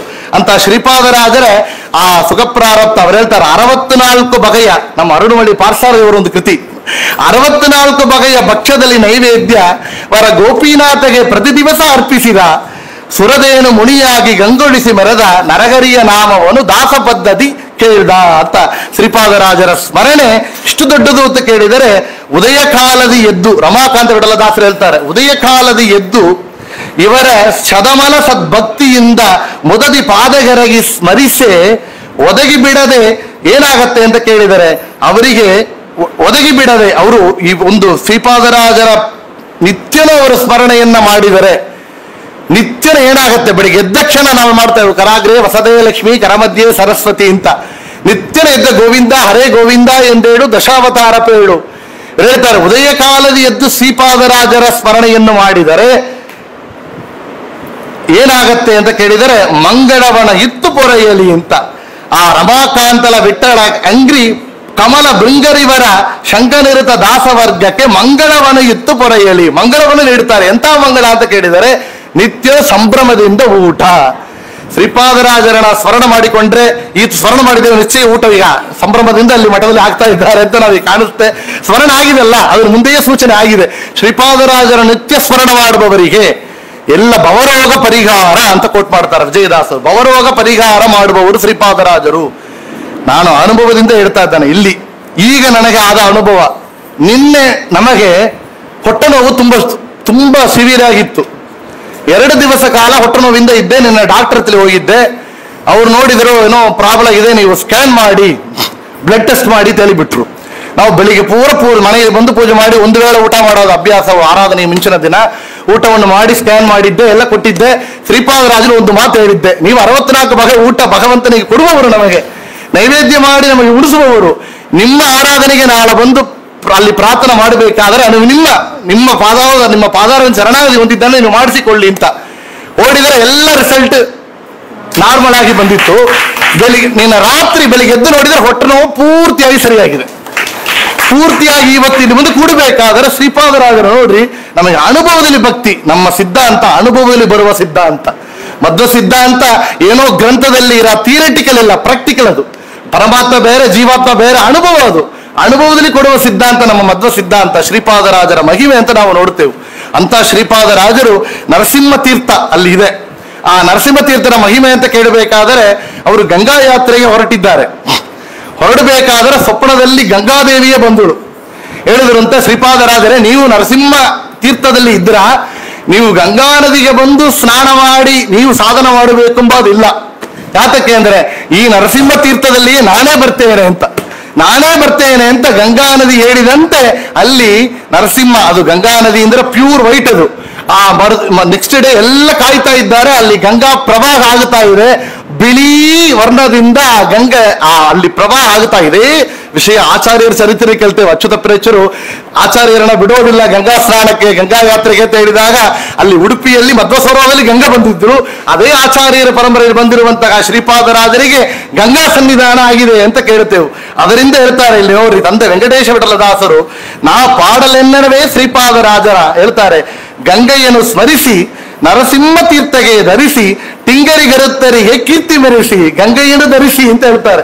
ನರಸಿಂಹ ತೀರ್ಥಗೆ ಧರಿಸಿ, ಗಂಗೆಯನ್ನು ನರಸಿಂಹ ತೀರ್ಥಕ್ಕೆ ಧರಿಸಿದವರು ತಕೊಂಡು ಬಂದವರು ಶ್ರೀಪಾದರಾಜರು ಅಂತ ಗಂಗಾ ಸನ್ನಿಧಾನ ಅಲ್ಲಿ ಇದೆ. ಶ್ರೀಪಾದರಾಜರ ಮಹಿಮೆ ಇನ್ನೊಂದು, ಅವರು ಪ್ರತಿ ದಿವಸ ಅಲ್ಲಿ ಅವರ ಪಾಠ ಹೇಳಿದೆ. ಅಲ್ಲಿ ಮುಳುಬಾಗಲಿನಲ್ಲಿ ವಿದ್ಯಾಪೀಠವನ್ನು ನಿರ್ಮಾಣ ಮಾಡಿದವರು. ವಿದ್ಯಾಪೀಠ ಅಂತ ಕೇಳಿದರೆ ಅದರಲ್ಲಿ 40 ಬಾರಿ ಸರ್ವಮೂಲ ಮಂಗಳ ಮಾಡಿದ್ದಾರಂತೆ. 40 ಬಾರಿ ಸರ್ವಮೂಲ ಮಂಗಳ. 40 ಬಾರಿ ಏನದಲ್ಲಿ ಯುನಿಕ್ನೆಸ್ ಅಂತ ಕೇಳಿದರೆ, ಒவ்வೊಂದು ಬಾರಿ ಒಂದು ಅರ್ಥದಲ್ಲಿ ಮಂಗಳ ಮಾಡಿದರಂತೆ ಶ್ರೀಪಾದರಾಜರು. ಇದು ಹೇಗೆ ಸಾಧ್ಯ ಅಂತ ಕೇಳಿದರೆ, ಅವರಲ್ಲಿಯೇ ಸೇವಕನಾಗಿದ್ದು ಸೇವೆ ಮಾಡುವ ಒಬ್ಬನ ಕರೆದಿರುತ್ತೆ ಶಿಷ್ಯರನ್ನ. 40 ಮಂಗಳ ಆಗಿದೆಲ್ಲ, ಈ ಶಬ್ದಕ್ಕೆ ನೀ ಅರ್ಥ ಹೇಳಪ್ಪ ಅಂತ ಹೇಳಿದಾಗ 40 ಅರ್ಥ ಹೇಳಿದಂತ ಆ ಸೇವಕ. ಶ್ರೀಪಾದರಾಜರ 40 ಬ್ಯಾಚ್ ನಾನು ನೋಡಿದ್ದೇನೆ. ಅವರು ಒவ்வೊಂದು ಬ್ಯಾಚ್ ನಲ್ಲಿ ಈ ಅರ್ಥವನ್ನು ಹೇಳಿದ್ದಾರೆ. 40 ಮಂಗಳದಲ್ಲಿ ಅವರು ಹೇಳಿಕೊಟ್ಟ ಅರ್ಥ ಅಂತ. ಅವರು ಮಹಿಮೆ ಸಾಳದೆ, ಇಷ್ಟು ಮಹಿಮೆ ಸಾಳದೆ ಅಂತ ಹೇಳಿದ್ದು ನಾವು ಪ್ರತ್ಯಕ್ಷವಾಗಿ ನೋಡುತ್ತಾ ಇದ್ದೆವು. ಅಲ್ಲಿ ನಾವು ಹೇಳ್ತೇವೆ, ಅಲ್ಲಿ ಪಂಡರಿಪುರಕ್ಕೆ ಹೋದಾಗ ಅವರಿಗೆ ಆಗಿದ ವಿಗ್ರಹ ರಂಗವಿಠಲ ವಿಗ್ರಹ ಅಂತ ಎಷ್ಟೋ ಗ್ರಂಥಗಳನ್ನ ಅವರು ಸಂಸ್ಕೃತದಲ್ಲಿ ಬರೆದಿದ್ದಾರೆ. ಎಷ್ಟೋ ಗ್ರಂಥಗಳು. ವಾದಿರಾಜರು ಶ್ರೀಪಾದರಾಜರ ಮೇಲೆ ಒಂದು ಒಂದು ಹಾಡನ್ನು ಮಾಡಿದ್ದಾರೆ. ಶ್ರೀಪಾದರಾಯರ ದಿವ್ಯ ಶ್ರೀಪಾದ ಭಜಿಸುವೆ ಅಂತ ಒಂದು ಕೃತಿ. ಅವರು ಹೇಳ್ತಾರೆ, ವಾಗ್ವಜ್ರಗಳಿಂದ ಮಾಯಾವಾದಿಗಳಲ್ಲೂ ಉಪಾಯ ಬೀಕವನಿಕ್ಕಿ ಮುದ್ರಿಸಿವರ ಬಿಂಗಿಗಳ ಬಿಡಿಸುವ ಮಧ್ವ ಮತದಲ್ಲಿ ಪುಟ್ಟಿ ದುರುಳವಾದ ಕುಟ್ಟಿ ಗೆದ್ದು ಮೆರೆದನು ದಿಟ್ಟ ಗುರುರಾಯ ಜಗಜಟ್ಟಿ ಅಂತ ವಾದಿರಾಜರು ಹೇಳಿದ್ರು. ಮಧ್ವ ಮತದಲ್ಲಿ ಹುಟ್ಟಿ ದುರುಳವಾದವ ಕುಟ್ಟಿ ಗೆದ್ದು ಮೆರೆದನು ದಿಟ್ಟ ಗುರುರಾಯ ಜಗಜಟ್ಟಿ ಅಂತ ಶ್ರೀಪಾದರಾಜನ ಕೊಂಡಾಡ್ತಾರೆ. ಅವರು ಹೇಳ್ತಾರೆ, ವಾಗ್ವಜ್ರಗಳಿಂದ ಮಾಯಾವಾದಿಗಳ ಗೆದ್ದವರು ಅಂತ. ಅವರು ಮಾಡಿದ ಒಂದು ದೊಡ್ಡ ಗ್ರಂಥ ಅಂದ್ರೆ ವಾಗ್ವಜ್ರ ಎಂಬ ಗ್ರಂಥ. ಸಂಸ್ಕೃತದಲ್ಲಿ ಶ್ರೀಪಾದರಾಜರು ಆಚಾರ್ಯರ ಸರ್ವಮೂಲ ಗ್ರಂಥ, ನ್ಯಾಯಸುಧಾದಿ ಗ್ರಂಥಗಳ ಅನುಸರಿಸಿ ಮಾಡಿಕೊಟ್ಟ ಗ್ರಂಥ ವಾಗ್ವಜ್ರ. ಆದರೆ ದೊಡ್ಡ ಜ್ಞಾನಿಗಳು ವ್ಯಾಸರಾಜರನ್ನ ತಯಾರು ಮಾಡಿದವರು ಅಂದ್ರೆ ಅವರು ಜ್ಞಾನ ಎಷ್ಟು ಇರಬೇಕು, ಅಷ್ಟು ದೊಡ್ಡ ಪಾಂಡಿತ್ಯರು. ಆದರೆ ಸುಲಭವಾಗಿ ನಮ್ಮ ಜನರಿಗೆ, ಪಾಮರರಿಗೆ ಸಂಸ್ಕೃತ ಗೊತ್ತಿರೋದಿಲ್ಲ, ವೇದ ಓದುವಂತ ಯೋಗ್ಯತೆ ಇರೋವರು ಎಷ್ಟೋ ಜನ ಇದ್ದಾರೆ. ಆದರೆ ಅವರಲ್ಲಿಗೂ ಕೂಡ ಭಕ್ತಿ ಮುಟ್ಟಿಸಬೇಕು ಎಂಬ ದೊಡ್ಡ ಉದ್ದೇಶವನ್ನು ಇಟ್ಟುಕೊಂಡು ಹರಿನಾಮ ಸಂಕೀರ್ತನದಿಂದ ಕನ್ನಡ ಭಾಷೆಯಲ್ಲಿ ಸುಲಭವಾದ ರೀತಿಯಲ್ಲಿ ಆ ಒಂದು ಗ್ರಂಥಗಳನ್ನ ಕೊಟ್ಟವರು ಅಂದರೆ ಶ್ರೀಪಾದರಾಜರು. ರಂಗವಿಠಲ ಮುದ್ರೆಯಿಂದ ಎಷ್ಟು ದೊಡ್ಡ ನಮಗೆ ಉಪಕಾರ ಮಾಡಿದ್ದಾರೆ ಅಂತ ಕೇಳಿದರೆ, ತಂದೆ ವೆಂಕಟೇಶ ವಿಠಲ ದಾಸರು ಹೇಳ್ತಾರೆ, ವ್ಯಾಸ ಮುಡಿಬೆಗೆ ಶಾಸ್ತ್ರಾಭ್ಯಾಸ ಮಾಡಿಸಿ ಮಾತೃಭಾಷೆಯಲ್ಲಿ ಪರಮಾರ್ಥ ಗೋಸಂತತಿ ನೂತನ ಆಶು ಕವಿತೆಯಳು ಭಯ ಭಾಷಾ ಪ್ರವೀಣನೆಂದು ಶಾಂತ ಕೀರ್ತಿ ಪಡೆದು ಅಂತ. ಭಯಭಾಷಾ ಪ್ರವೀಣ ಅಂತ, ಭಾಷಾ ಪ್ರವೀಣ, ಕನ್ನಡ ಭಾಷೆಯಲ್ಲಿ ಪ್ರವೀಣರು. ಎಷ್ಟು ದೊಡ್ಡ ಕವಿತೆ, ಆಶು ಕವಿತೆಗಳು ಅಂತ. ಆಶು ಕವಿತೆಗಳು ಅಂದ್ರೆ ಇನ್ಸ್ಟೆಂಟ್ ಕವಿತೆ ಹೇಳೋದು. ಆ ಸಾಮರ್ಥ್ಯ ಎಲ್ಲರಿಗೂ ಬರೋದಿಲ್ಲ. ಇನ್ಸ್ಟೆಂಟ್ ಆಗಿ ಅವ್ರ ಬಾಯಿ ತೆರೆದರೆ ನುಗಿದರೆ ಮಾತುಗಳು ಕವಿತೆಗಳಾಗಿ ಬರಬೇಕು ಅಂತ ಆಶು ಕವಿತೆಗಳು. ವೇದವ್ಯಾಸರು ಮಾಡಿದ ಶಾಸ್ತ್ರ ಗ್ರಂಥಗಳನ್ನು ರಚನೆ ಮಾಡಿದರು. ಆದರೆ ಅದರ ರಸವನ್ನು ತೆಗೆದು ಮಾತೃಭಾಷೆಯಲ್ಲಿ ಆಶು ಕವಿತೆಗಳಾಗಿ ಕವಿತೆಗಳು ನಮಗೆ ಕೊಟ್ಟಿದ್ದಾರೆ ಅಂತ ವಿಶೇಷವಾಗಿ ಹೇಳ್ತಾರೆ. ಇಲ್ಲಿ ಹೇಳ್ತಾರೆ, ವಿಶೇಷವಾಗಿ ವ್ಯಾಸರಾಜರು, ಭೂಪತಿ ವಿಠಲದಾಸರು ಒಂದು ಮಾತು ಹೇಳ್ತಾರೆ, ಇಂಥ ಗುರು ಶಿಷ್ಯ ನೋಡಿ ಶ್ರೀಶನನು ಕಂಬದಿಂದ ತಂದ ಪ್ರಹ್ಲಾದನೇ ವ್ಯಾಸ ಮುನಿಯಾಗಿ ಅವತರಿಸಿ ಬಂದು ದೇಶಾಧಿಪತಿಗೆ ಬಂದು ಪರಿಗಣಿಸಿ ಶ್ರೀಪಾದರಾಜರಿಗೆ ಶಿಷ್ಯರಾದರು. ಅಂತ ವ್ಯಾಸರಾಜರು ಶ್ರೀಪಾದರಾಜರಿಗೆ ಶಿಷ್ಯರಾಗಿದ್ದಾರಲ್ಲ, ಅವರಿಗೆ ಪಾಠ ಹೇಳಿದ್ರು ಅಂದ್ರೆ ಇವರು ಜ್ಞಾನ ಎಷ್ಟಿರಬೇಕು. ಆದರೆ ತಾನು ಗರ್ಭದಿಂದ ನಾನು ಸಂಸ್ಕೃತದಲ್ಲಿ ಮತ್ತೆ ಮಾತಾಡೋದು ಇಲ್ಲ, ಬಿಟ್ಟು ದೇಶ ಭಾಷೆಯಲ್ಲಿ, ಪ್ರಾಂತೀಯ ಭಾಷೆಯಲ್ಲಿ, ಕನ್ನಡದಲ್ಲಿ, ರಂಗವಿಠಲ ಮುದ್ರೆಯಲ್ಲಿ ಅಷ್ಟು ಕೃತಿಗಳನ್ನು ಕೊಟ್ಟಿದ್ದಾರೆ. ಎಷ್ಟು ನೋಡಿ, ಶ್ರೀರಂಗದಲ್ಲಿ ಈ ಶ್ರೀ ವೈಷ್ಣವರೆಲ್ಲ ಭಗವಂತನ ತಗೊಂಡು ಹೋಗ್ಬೇಕಾದ್ರೆ ಮುಂದೆ ಭಜನೆ ಮಾಡ್ತಾ ಹೋಗಿದ್ದಾದಿರುತ್ತೆ. ಏನು, 4000 ದಿವ್ಯ ಪ್ರಬಂಧ. ಇವರು ಶ್ರೀರಂಗದಲ್ಲಿ ವಾಸ ಮಾಡ್ತಾ ಇದ್ರು. ನೋಡಿದ್ರು, ನಾವು ನಮ್ಮ ಭಾಷೆಯಲ್ಲಿ ಹೇಳಿದರೆ ಪಾಮರರಿಗೆ ಮುಟ್ಟತ್ತೆ. ಅದನ್ನ ಯಾರು ತಾವು ಮಾಡಿದ್ದಿಲ್ಲ, ಮುಂದೆ ಆಚಾರ್ಯರು ಮಾಡಿ ತೋರಿಸಿದ್ದಾರೆ. ನರಗರಿ ತೀರ್ಥರು ಮಾಡಿ ತೋರಿಸಿದ್ದಾರೆ, ಜಯತೀರ್ಥರು ಮಾಡಿ ತೋರಿಸಿದ್ದಾರೆ. ಮುಂದೆ ನಾವೇನು ಮಾಡಬೇಕು, ಇದನ್ನ ಚೆನ್ನಾಗಿ ಬೆಳೆಸಬೇಕು ಅಂತೇಳಿ ಶ್ರೀಪಾದರಾಜರು ದಾಸ ಸಾಹಿತ್ಯ ಪಿತಾಮಹರು ಅಂತ ಕೊಂಡಾಡ್ತೇವೆ.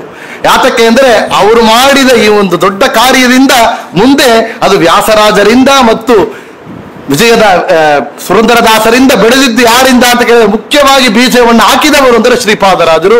ರಂಗವಿಠಲ ಮುದ್ರೆಯಿಂದ ಕಂಗಳ್ಯಾತಕೋ ಕಾವೇರಿ ರಂಗನ ನೋಡದೆ, ಕಾವೇರಿ ರಂಗನ ಕಸ್ತೂರಿ ರಂಗನ, ಕಾವೇರಿ ರಂಗನ ಕಸ್ತೂರಿ ರಂಗನ, ಪರಿಮಳ ರಂಗನ ನೋಡದೆ ಕಣ್ಗಳ್ಯಾತಕೋ ಕಾವೇರಿ ರಂಗನ ನೋಡದೆ. ಶ್ರೀರಂಗ ರಂಗನಾಥದೇವರ ಮೇಲೆ ಕಂಚಿಗೆ ಬಂದರೆ ಕಂಚಿ ವರದ ಮೇಲೆ ಹಾಡು ಮಾಡಿದ್ದಾರೆ. ವರದನು ಬರುವ ಚಂದ ಅಭಯ ಕರವ ನೀಡಿ ಅಮರವೆಂದನು ತಾನು, ಅಭಯ ಕರವ ನೀಡಿ ಅಮರವೆಂದನು ತಾನು, ದೇವಾದಿದೇವನಾದ ಕರಿರಾಜ ಕಂಚಿ ವರದನು ಬರುವ ಚಂದ. ಎಷ್ಟೋ ಉಗಾಭೋಗಳು ಹೇಳ್ತಾರೆ. ಮನೆಯಿಂದ ಸಂತೋಷ ಕೆಲವರಿಗೆ ಲೋಕದಳು, ತನಯದಿಂದ ಸಂತೋಷ ಕೆಲವರಿಗೆ ಲೋಕದಳು, ವನಿತೆಯರಿಂದ ಸಂತೋಷ ಕೆಲವರಿಗೆ ಲೋಕದಳು, ಧನದಿಂದ ಸಂತೋಷ ಕೆಲವರಿಗೆ ಲೋಕದಳು, ಇನಿತು ಸಂತೋಷ ಅವರವರಿಗಾಗಲಿ, ನಿನ್ನ ನೆನಪಿನ ಸಂತೋಷ ಒಂದೇ ಎನಗಾಗಲಿ ರಂಗವಿಠಲ. ಅವ್ರಿ ಒಬ್ಬೊಬ್ಬರಿಗೆ ಒಂದೊಂದು ಸಂತೋಷ. ಹೆಂಡತಿಯ ಜಿಯಾಟಲ್ಲಿ ಚೀಟ್ ಹಾಕೋದು, ಆಭರಣ ತೆಗೆದುಕೊಡೋದು, ಅವ್ರ ಮಾತು ಕೇಳಿ ತಾಯಿ ತಂದೆಗಳನ್ನ ಹೋಮಿಗೆ ಕಳಿಸೋದು ಎಲ್ಲ ಮಾಡಬಹುದು. ಮನಿತ ಸಂತೋಷ ಪಟ್ಟರೆ ಸಂತೋಷ. ತನಯರಿಂದ ಸಂತೋಷ. ಮಹ ಇದು ಮಾಡಿದ, ಪಾಸ್ ಮಾಡಿದ, ರ್ಯಾಂಕ್ ತೆಗೆದ, ಹೋಲ್ಡ್ ಮಾಡಿದ, ಬಿಟ್ಟ ಮೈ ನಮ್ಮನ್ನು ಬಿಟ್ಟು ದೂರ ಹೋಗ್ತಾ ಇದ್ದಾನೆ. ಅವರ ಮಾರ್ಕ್ ಶೀಟ್ ಇಟ್ಕೊಂಡು ಹೇಳ್ತಾ ಹಾಕುತ್ತಿದ್ದಾರೆ, ನನ್ನ ಮಹ ಮಾಡಿದ, ಇದು ಮಾಡಿದ, ಅದು ಮಾಡಿದ ಅಂತ. ತನಯರಿಂದ ಸಂತೋಷ ಕೆಲವರಿಗೆ ಲೋಕದಳು. ಇಷ್ಟಾದ ಸರ್, ಇಷ್ಟು ಹಣ ತೆಗೆದ, ಇಷ್ಟು ಗೆದ್ದ ತೆಗೆದ, ಅಷ್ಟು ತೆಗೆದ, ಬ್ಯಾಂಕ್ಲಿ ನಂಬರ್ನ ಪಾಸ್ಬುಕ್ ನೋಡ್ತಾ ಇದ್ದಾರೆ, ಎಲ್ಲ ಮೊಬೈಲ್ ನೋಡ್ತಾ ಇದ್ದಾರೆ. ಧನದಿಂದ ಸಂತೋಷ ಕೆಲವರಿಗೆ ಲೋಕದೊಡು. ಇನ್ನು ಅವರವರಿಗೆ ಸಂತೋಷ ಅವರವರಿಗೆ ಏನಾದರೂ ಆಗಲಿ, ಆದರೆ ನನಗ ಸಂತೋಷ ನಿನ್ನ ನೆನಪಿನ ಸಂತೋಷ ಒಂದೇ ಎನಗಾಗಲಿ ರಂಗವಿಠಲ, ಅದು ಒಂದೇ ಸಂತೋಷ. ಎಷ್ಟು ಚೆನ್ನಾಗಿ ಹೇಳ್ತಾರೆ ನೋಡಿ. ಅಷ್ಟು ಒவ்வೊಂದು ಹಾಡುಗಳನ್ನ ಕೃತಿಗಳನ್ನ ನೋಡಿದರೆ ಭೂಷಣಕ್ಕೆ ಭೂಷಣ, ಇದು ಭೂಷಣ ಹೇಳ್ತಾರೆ. ನಾಲಿಗೆಗೆ ಭೂಷಣ ನೋಡಿ, ಅದು ಒಂದು ತನ ಇಲ್ಲ ಇತ್ತು ಜ್ಯುವೆಲ್ಲರಿ ಶಾಪಲ್ಲಿ ಇದ್ರೆ ನಾಲಿಗೆ ಕೊಡ್ದು ಭೂಷಣ ಹಾಕಿ ಬಿಡ್ತಾರೆ. ನಾಲಿಗೆಗೆ ಭೂಷಣ ನಾರಾಯಣನ ನಾಮ, ಕಾಲಿಗೆ ಭೂಷಣ ದೊಡ್ಡ ಹೈ ಸ್ಟೀಲ್ ಇಟ್ಟುಂಡು ಚಪ್ಪಡಿ ಹಾಕಿಂಬೋದಿಲ್ಲ, ಹರಿ ಯಾತ್ರೆಯು ಅಂತ ಹೇಳಿದರು. ಆಲಯಕ್ಕೆ ಭೂಷಣ ಇಲ್ಲ ಸರ್, ಎಲ್ಲ ವುಡನ್ ವರ್ಕ್ ಮಾಡಿದ್ದಾನೆ ಸರ್, ಎಲ್ಲ ಸೂಪರ್ ಮಾಡಿದ್ದಾನೆ, ಅದು ಇಲ್ಲ. ಆಲಯಕ್ಕೆ ಭೂಷಣ ತುಳಸಿ ಬೃಂದಾವನ ಹೇಳ್ತಾರೆ. ಮಾನವೇ ಭೂಷಣ ಮಾನವರಿಗೆ, ಅದು ಬಿಟ್ಟಿದ್ದೇವೆ ನಾವಿತ್ತು, ಎಲ್ಲ ಕಾಂಪ್ರಮೈಸ್. ಪರವಲ್ಲ ಮಾಡಿನುಟ, ಪರವಲ್ಲ ಮಾಡಿನುಟ್ರು, ಮಾನವೇ ಭೂಷಣ ಮಾನವನಿಗೆ ಅಂದ್ರು ಶ್ರೀಪಾದರಾಜರು. ಮಾನವನ ಬಿಡಬೇಡಿ. ಇನ್ನು ಹೇಳ್ತಾರೆ ಮಾನಿನಿಗೆ ಭೂಷಣ ಎದು, ಇದೆಲ್ಲ ಭೂಷಣ, ದೊಡ್ಡ ಭೂಷಣ ಎದು ಅಂದ್ರೆ ಪತಿಭಕ್ತಿಯು. ಪತಿಭಕ್ತಿಯು ಶೃಂಗಾರ ತುಳಸಿ ಮಣಿ ಕೊರಡಿಗೆ ಭೂಷಣ, ರಂಗ ವಿಠಲನ ನಾಮವೇ ಅಧಿಭೂಷಣ. ಎಷ್ಟು ಚೆನ್ನಾಗಿ ಹೇಳ್ತಾರೆ. ಒவ்வೊಂದು ಕೃತಿಯಲ್ಲಿ ಕೂಡ ಅಷ್ಟು ಚೆನ್ನಾಗಿ ಹೊಗಳಿದ್ದಾರೆ. ಅಂತ ರೀತಿಯಲ್ಲಿ ವ್ಯಾಸರಾಜರಿಗೆ ಪಾಠ ಇಡಬೇಕಾದರೆ ಒಂದು ದಿವಸ ವ್ಯಾಸರಾಜರು ತಪಸ್ಸು ಮಾಡ್ತಾ ಇದ್ರು. ದೊಡ್ಡ ಸರ್ಪ ಬಂದು ಸುತ್ತಿಕೊಂಡಿತ್ತು ಅವರನ್ನ. ಸುತ್ತಿಕೊಂಡಿದ್ದಾಗ ಎಲ್ಲ ಶ್ರೀಪಾದರಾಜರ ಹತ್ರ ಹೇಳ್ತಾರೆ, ವ್ಯಾಸರಾಜರನ್ನ ಸರ್ಪ ಸುತ್ತಿಕೊಂಡಿದೆ ಅಂತ. ಆಗ ಹೇಳಿದಾಗ ವ್ಯಾಸರಾಜರು ಎಲ್ಲ ಅವರಿಗೆ ತನ್ನ ಮೈನ ಮರದು ಧ್ಯಾನವಲ್ಲಿದ್ದಾರೆ, ಸಮಾಧಿ ಸ್ಥಿತಿಯಲ್ಲಿ ಇದ್ದಾರೆ. ಸಮಾಧಿ ಸ್ಥಿತಿಯಲ್ಲಿ ಇದ್ದಾಗ ಅವ್ರು ಏನು ಗೊತ್ತಿಲ್ಲ, ಎಲ್ಲ ಬಂದಿದ್ದಾರೆ, ಶ್ರೀಪಾದರಾಜರು ಕರೆದುಕೊಂಡು ಬಂದಿದ್ದಾರೆ. ಬಂದಾಗ ವ್ಯಾಸರಾಜರು ಇದರ ತನ್ನ ಕೃತಿಯಲ್ಲಿ ಕೋಟ್ ಮಾಡ್ತಾರೆ. ಪರಮದ ಗಣವ ಪಾವಕನೆ ಶರಣು ಭೂ ಸುರಸುತ ಸಿರಿ ನಾರಾಯಣ ಯೋಗಿ ಅಂತ ಒಂದು ಕೃತಿ. ಅದರಲ್ಲಿ ತನ್ನ ಕಥೆಯನ್ನು ತಾನೇ ಹೇಳಿಕೊಳ್ತಾರೆ ವ್ಯಾಸರಾಜರು. ನೋಡಿ, ಸರಸಿಜಾಕ್ಷನ ಧ್ಯಾನದೊಳಗೆ ವ್ಯಾಸ ಮುನಿಯ ಉರಕ ಬಂದಿರಲು ಧ್ಯಾನದೊಳಿಚ್ಛಿಸಿ ಮರುತ ವೇಗದಿ ಹೋಗಿ ಪನಿಪನೊಡನೆ ಭಾಷಿಸಿ ತೊಡರ ಬಿಡಿಸಿದ ಅಗಿಪಾಶವ ಗುರುರಾಯ ಅಂತ. ಪನಿಪನೊಡನೆ, ಪನಿ ಅಂದ್ರೆ ಶಪ್ಪ, ಶನಿ ಏನ್ ಮಾಡಿದ್ರು, ಶಪ್ಪಣ ಪಟ್ಟುಕೊಳ್ಳಕ್ ಹೋಗಿಲ್ಲ, ಸದ್ದು ಮಾಡಲಿಲ್ಲ. ಏನು ಮಾಡಿದ್ರು ಅಂದ್ರೆ ಪನಿಪನೊಡನೆ ಭಾಷಿಸಿ ಎಂದ್ರು, ಮಾತಾಡಿಸಿದ್ರು ಅಂತೆ. ಆ ಹಾವು ಜೊತೆ ಮಾತಾಡಿಸಿದ್ರು. ಏನು ಭಾಷೆ, ಇಂಗ್ಲಿಷ್ ಇರ್ಬೋದಾ, ತಮಿಳು ಇರ್ಬೋದಾ, ಇದೆಲ್ಲ ಜಗಳ ಆಗ್ತಾ ಇದೆ. ಕನ್ನಡದ ತಮಿಳು ಬಂತ, ತಮಿಳಿಂದ ಕನ್ನಡ ಬಂತ, ಈ ಭಾಷೆ ಎಲ್ಲ ಬಿಡಿ, ಸರ್ಪ ಭಾಷೆಯಿಂದ ಬಂತು ಅಂತ ಕೇಳಬೇಕು. ಸರ್ಪ ಭಾಷೆಯನ್ನು ಮಾತಾಡಿದವರು ಶ್ರೀಪಾದರಾಜರು ಅಂದ್ರೆ ಆ ಸರ್ಪ ಭಾಷೆಯಲ್ಲಿ ಮಾತಾಡಿ ಅವರು ಆ ಸರ್ಪ ವ್ಯಾಸರಾಜರಿಗೆ ಆಶೀರ್ವಾದ ಮಾಡಿ ಹೊರಟಿತ್ತಂತೆ. ಹೇಳಿದಿರುತ್ತೆ, ಬಂದವರು ಯಾರೆಲ್ಲ ನಮ್ಮ ಗೂಳಗರಾದ ಶೇಷಾಂಶ ಸಂಭೂತರಾದ ಪದ್ಮನಾಭ ತೀರ್ಥರು ಅಂತ. ಪದ್ಮನಾಭ ತೀರ್ಥರು ಇಲ್ಲಿ ಶೇಷಾಂಶ ಸಂಭೂತರಾಗಿ ಇಲ್ಲಿ ಬಂದಿದ್ದಾರೆ ವ್ಯಾಸರಾಜರು, ಅವರು ಶೇಷಾಂಶರೇ. ಆ ಶೇಷಾಂಶರಿಗೆ ನಮ್ಮ ಮೂಲ ಗುರುಗಳಾದ ಪದ್ಮನಾಭ ತೀರ್ಥರು ಬಂದು ಆಶೀರ್ವಾದ ಮಾಡಿ ಹೊರಟಿದ್ದಾರೆ ಅಂತ ಅಂತ ಅನುಗ್ರಹವನ್ನು ಮಾಡಿದವರು ಶ್ರೀಪಾದರಾಜರು ಅಂತ ಕೇಳುತ್ತೇವೆ. ಮುಂದೆ ವ್ಯಾಸರಾಜರಿಗೆ ಒಂದಿನ ಒಪ್ಪಿಸಿದ್ದಾರೆ, ನೀವು ನನ್ನ ಪೂಜೆ ಮಾಡಬೇಕು ಅಂತ. ಮಾಡಿದಾಗ ಎಲ್ಲಾ ಪೆಟ್ಟಿ ತೆರೆದಿಟ್ಟು ಮಾಡ್ತಾ ಇದ್ದಾರೆ. ಮಾಡ್ತಾ ಬಂದಿದ್ರು. ಒಂದು ಪೆಟ್ಟಿ ತಮ್ಮ ಗುರುಗಳ ಪೆಟ್ಟಿಗೆ ಮಾತ್ರ ಪೂಜೆ ಮಾಡ್ತಾ ಇದ್ರು. ಆಗ ಈ ಪೆಟ್ಟಿನ ತೆರಿಬಹುದಾ ಇಲ್ಲವೇ, ಸ್ಪರ್ಶ ಮಾಡಿದ್ರು. ಸ್ಪರ್ಶ ಮಾತ್ರ ತಾನ ತೆರೆದುಕೊಂಡಿದ್ದರು. ಏನ್ ಅನುಗ್ರಹ, ನಮ್ಮ ಗುರುಗಳು ತೆರೆದೇ ಇಲ್ಲವಲ್ಲ, ಒಳಗೆ ಏನಿದೆ ಅಂತ ನೋಡಿದರೆ ಗೋಪಾಲಕೃಷ್ಣ ವಿಗ್ರಹ.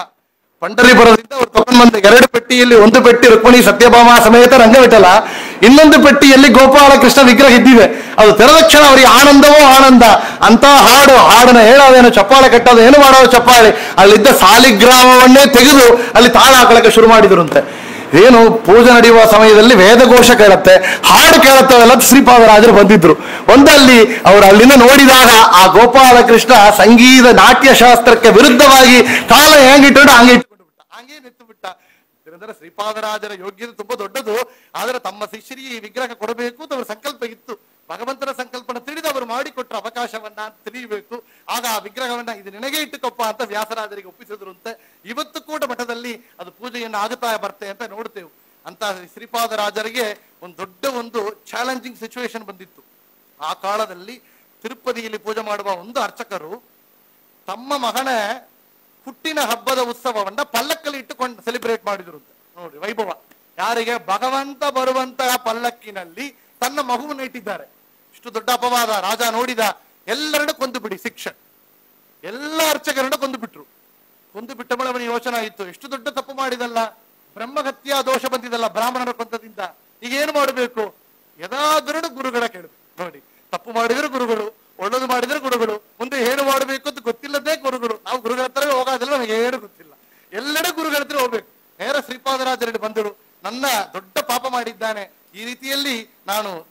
ಅನುಗ್ರಹವನ್ನು ಮಾಡಿದ್ದಾನೆ, ನಮಗೆ ಅನುಗ್ರಹವನ್ನು ಮಾಡಬೇಕು ಅಂತ ಹೇಳಿದಾಗ ಹೇಳಿದ್ರಂತೆ, ನಿಮ್ಮ ಬ್ರಹ್ಮಗತ್ಯ ದೋಷ ನಾ ಪರಿಹಾರ ಮಾಡುತ್ತೇನೆ.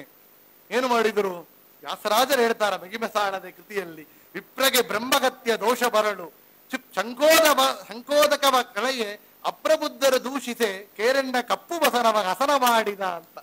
ವಿಪ್ರದಿ ಶಂಕೋದಕವನ್ನು ಪ್ರೋಕ್ಷಿಸಿ ಅಂತ ಏನು ಮಾಡಿದರು? ವಿಪ್ರದ ಬ್ರಹ್ಮಗತ್ಯ ದೋಷ, ವಿಪ್ರಗೆ ಬ್ರಹ್ಮಗತ್ಯ ದೋಷ ಪರಿಹಾರ ಆಗಬೇಕಾದರೆ ಶಂಕೋದಕ ನಿತ್ಯನು ತೀರ್ಥ ಕೊಡುವ ಸಮಯದಲ್ಲಿ ಶಂಕೋದಕ ಪ್ರೋಕ್ಷಣೆ ಮಾಡಿ ನಾವು ತೀರ್ಥ ಮಾಡಿ ಅವನು ಕುಡಿದು ಬಿಡ್ತೇವೆ. ಶಂಕೋದಕನ ಕೊಡದರೆ ಒಂದು ದಿವಸ ಉಪವಾಸ ಮಾಡಿ ಅದರ ಪರಿಹಾರ ಮಾಡಿಕೊಳ್ಳಬೇಕು. ಏನ್ ಮಾಡಬೇಕು? ಶಂಕೋದಕನ ಪ್ರೋಕ್ಷಣೆ ಮಾಡಿಕೊಂಡ್ರೆ ಎಷ್ಟು ಪುಣ್ಯ ಅಂತ ಹೇಳಿದ್ರೆ, ಆ ಶಂಕೋದಕ ಮಾಡುವ ಸಮಯದಲ್ಲಿ ನಾವು ಹೇಳುವಂತ ಮತ್ತ ಬ್ರಹ್ಮಗತ್ಯಾದಿ ದೋಷ ಪರಿಹಾರಾರ್ಥಂ ಶಂಖಭ್ರಮಣಂ ಕರಿಷ್ಯ ಅಂತ ನಾವು ಮಾಡಬೇಕು. ಅದನ್ನ ತಲೆಯಲ್ಲಿ ಶಿರಸಲ್ಲಿ ಪ್ರೋಕ್ಷಣೆ ಮಾಡಿಕೊಂಡ್ರೆ ಬ್ರಹ್ಮಗತ್ಯ ದೋಷ ಪರಿಹಾರ ಆಗತ್ತೆ. ನಿನಗೆ ಮಾಡಿದಪ್ಪ ಬ್ರಹ್ಮಗತ್ಯ ದೋಷ ಪರಿಹಾರ ಆಯ್ತು ಅಂದ್ರು. ಏನು ಸರ್ ಮ್ಯಾಜಿಕ್? ನೀವು ಪರಿಹಾರ ಆಯ್ತು ನಾವ್ ಹೆಂಗೆ ನಂಬೋದು ಎಲ್ಲ ಕೇಳ್ತಾರೆ. ಈ ಕಾಲದಂತೆ ಆ ಕಾಲದಲ್ಲಿ ಕೇಳಿದ್ರು. ಒಂದು ಒಳ್ಳೆ ಬಿಳಿ ವಸ್ತ್ರವನ್ನ ಚೆನ್ನಾಗಿ ಕಪ್ಪು ವೀಲ್ ಎಕ್ಸೆಲ್ ಯಾರು ಏನ್ ಹಾಕಿದ್ರು ಹೋಗಬಾರದು ಅಂತೂ ಚೆನ್ನಾಗಿ ಕಪ್ಪು ಮಾಡಿ ತಕೊಂಡ್ ಬಂದ್ರಿ. ಚಂದ ಕಪ್ಪು ಮೈಯಲ್ಲಿ ಮುಗ್ಗಿಸಿ ತಗೊಂಡ್ ಬಂದು ಕೊಟ್ಟಿದ್ದಾರೆ. ಆ ಕಪ್ಪು ಮೈಯನ್ನ ಶಂಕೋದಕ ತೀರ್ಥದಲ್ಲಿ ಇಟ್ಟ ಕ್ಷಣ ಅದು ಅಷ್ಟು ಬಿಳಿ ವಸ್ತ್ರವಾಗಿ ಕಾಣಿಸಿತ್ತಂತೆ. ಅವ್ರು ಹೇಳ್ತಾರೆ ಕಪ್ಪು ವಸನವ ಹಸನ ಮಾಡಿದ ಅಂತ ವ್ಯಾಸರಾಜರು. ಅಷ್ಟು ದೊಡ್ಡ ಮಹಿಮ ಪುರುಷರು ಅಂದ್ರೆ ಶ್ರೀಪಾದರಾಜರು. ಮುಂದೆ ಹೇಳಿದ್ರಂತೆ, ಇವೆಲ್ಲ ಆಯ್ತಪ್ಪ, ಆದರೆ ಇನ್ನೊಂದು ದೊಡ್ಡ ವಿಚಾರ ಇದೆ. ಏನು? ಪೂಜೆ ನಿತ್ತೋಗಿದೆ ದಿಮ್ಮಪ್ಪನಿಗೆ. ತಿರುಪತಿ ದಿಮ್ಮಪ್ಪನಿಗೆ ಪೂಜೆ ನಿತ್ತೋಗಿದೆ. ಎಲ್ಲ ಅರ್ಚಕರನ್ನು ಕೊಂದು ಬಿದ್ದಿದ್ದೀರಿ.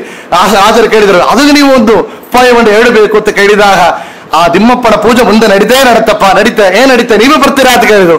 ನಾವು ಬರೋದಿಲ್ಲ, ನನ್ನ ಪ್ರಿಯ ಶಿಷ್ಯರಾದ ವ್ಯಾಸರಾಜರನ್ನ ಕಳಿಸಿಕೊಡ್ತಾನೆ ಅಂತ ಹೇಳಿದರೆ, ವ್ಯಾಸರಾಯರು ತನ್ನ ಪಾದ ಸ್ಪರ್ಶ ಆಗಬಾರದು ಅಂತ ಮೊಳಕಾಲಿನಲ್ಲಿ ಮೇಲೆ ದಿಮ್ಮಪ್ಪ ಬೆಟ್ಟಕ್ಕೆ ಹತ್ತಿ ನಿತ್ಯ ಪೂಜೆ ಇಲ್ಲ. ಒಂದು ದಿವಸ, ಒಂದು ವಾರ, ಒಂದು ತಿಂಗಳು, ನಮಗೆ 10 ಸೆಕೆಂಡ್ 1 ಲಕ್ಷ ಕೊಡ್ತಾನೆ ಸರ್, 10 ಸೆಕೆಂಡ್ ಬಿಡ್ತಾರೆ ಅಂತ. ಅದನ್ನ ಗರ್ಭದಿಂದ ಹೆಮ್ಮೆಯಿಂದ ಹೇಳ್ತೇವೆ. 1 ವರ್ಷ ಇಲ್ಲ, 2 ವರ್ಷ ಇಲ್ಲ, 12 ವರ್ಷ ತಿಮ್ಮಪ್ಪನ ಪುಟ್ಟಿ ಪೂಜೆ ಮಾಡಬೇಕಾದರೆ ಎಷ್ಟು ದೊಡ್ಡ ಭಾಗ್ಯ. ಆ ಭಾಗ್ಯವನ್ನ ಬಿಟ್ಟು ಕೊಟ್ಟಿದ್ದಾರಲ್ಲ ಅವರು ಗುರುಗಳು. ಶಿಷ್ಯರು ಗುರು ಶಿಷ್ಯ ಭಾವ ಅಂತ ಕೇಳಿದ್ರೆ ಇದು. ನಾವೇನು ನಡೆಸ್ತೇವೆ, ಶಿಷ್ಯರು ಸಿಕ್ಕೋದು ನಾವು ಇಟ್ಟುಕೊಳ್ಳೋಣ ಅಂತ ಹೇಳ್ತೇವೆ. ನಮ್ಮ ಹೆಂಡತಿ ಸಿಕ್ಕೋದು ಗೆಡ್ಡ ಬಿಡೋದಿಲ್ಲ, ಗೆಡ್ಡ ಸಿಕ್ಕೋದಿಲ್ಲ.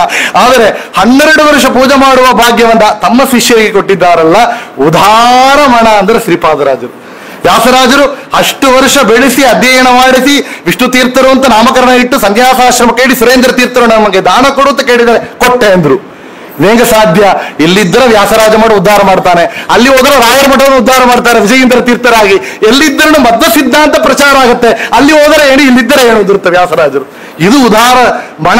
ಆ ಮನಸ್ಸು ಶ್ರೀಪಾದರಾಜರು 12 ವರ್ಷ ಪೂಜೆ ಮಾಡುವ ಭಾಗ್ಯವನ್ನು ಕೊಟ್ಟರು ಅಂದರೆ ಕಾಲ್ ತೊಳಕಲಾಂಗ ಕಳಗ ಬರ್ತಾ ಇದ್ರು ಅಂತ. ಕಾಲ್ ತೊಳಿಬೇಕು ಅಂದ್ರೆ ಕಳಗ ಬರಬೇಕು. ವ್ಯಾಸರಾಜರು 12 ವರ್ಷ ಪೂಜೆ ಮಾಡಿ ಒಪ್ಪಿಸಿ, ಅದಕ್ಕೆ ಮುಂದೆ ಅದೇ ಒಂದು ಅರ್ಚಕರ ಹೆಂಡತಿ ಗರ್ಭವತಿಯಾಗಿ ಹೋಗಿದ್ದಳು. ಪ್ರಸವಕ್ಕೆ ಹೋಗಿ ಮತ್ತು ಬಂದಾಗ ಆ ಮಗುವಿಗೆ ಎಲ್ಲ ಪಾಠವನ್ನು ಹೇಳಿ ಸಂಪ್ರದಾಯನ ಹೇಳಿ ಮತ್ತು ಒಪ್ಪಿಸಿ ಬಂದಿದ್ದಾರೆ.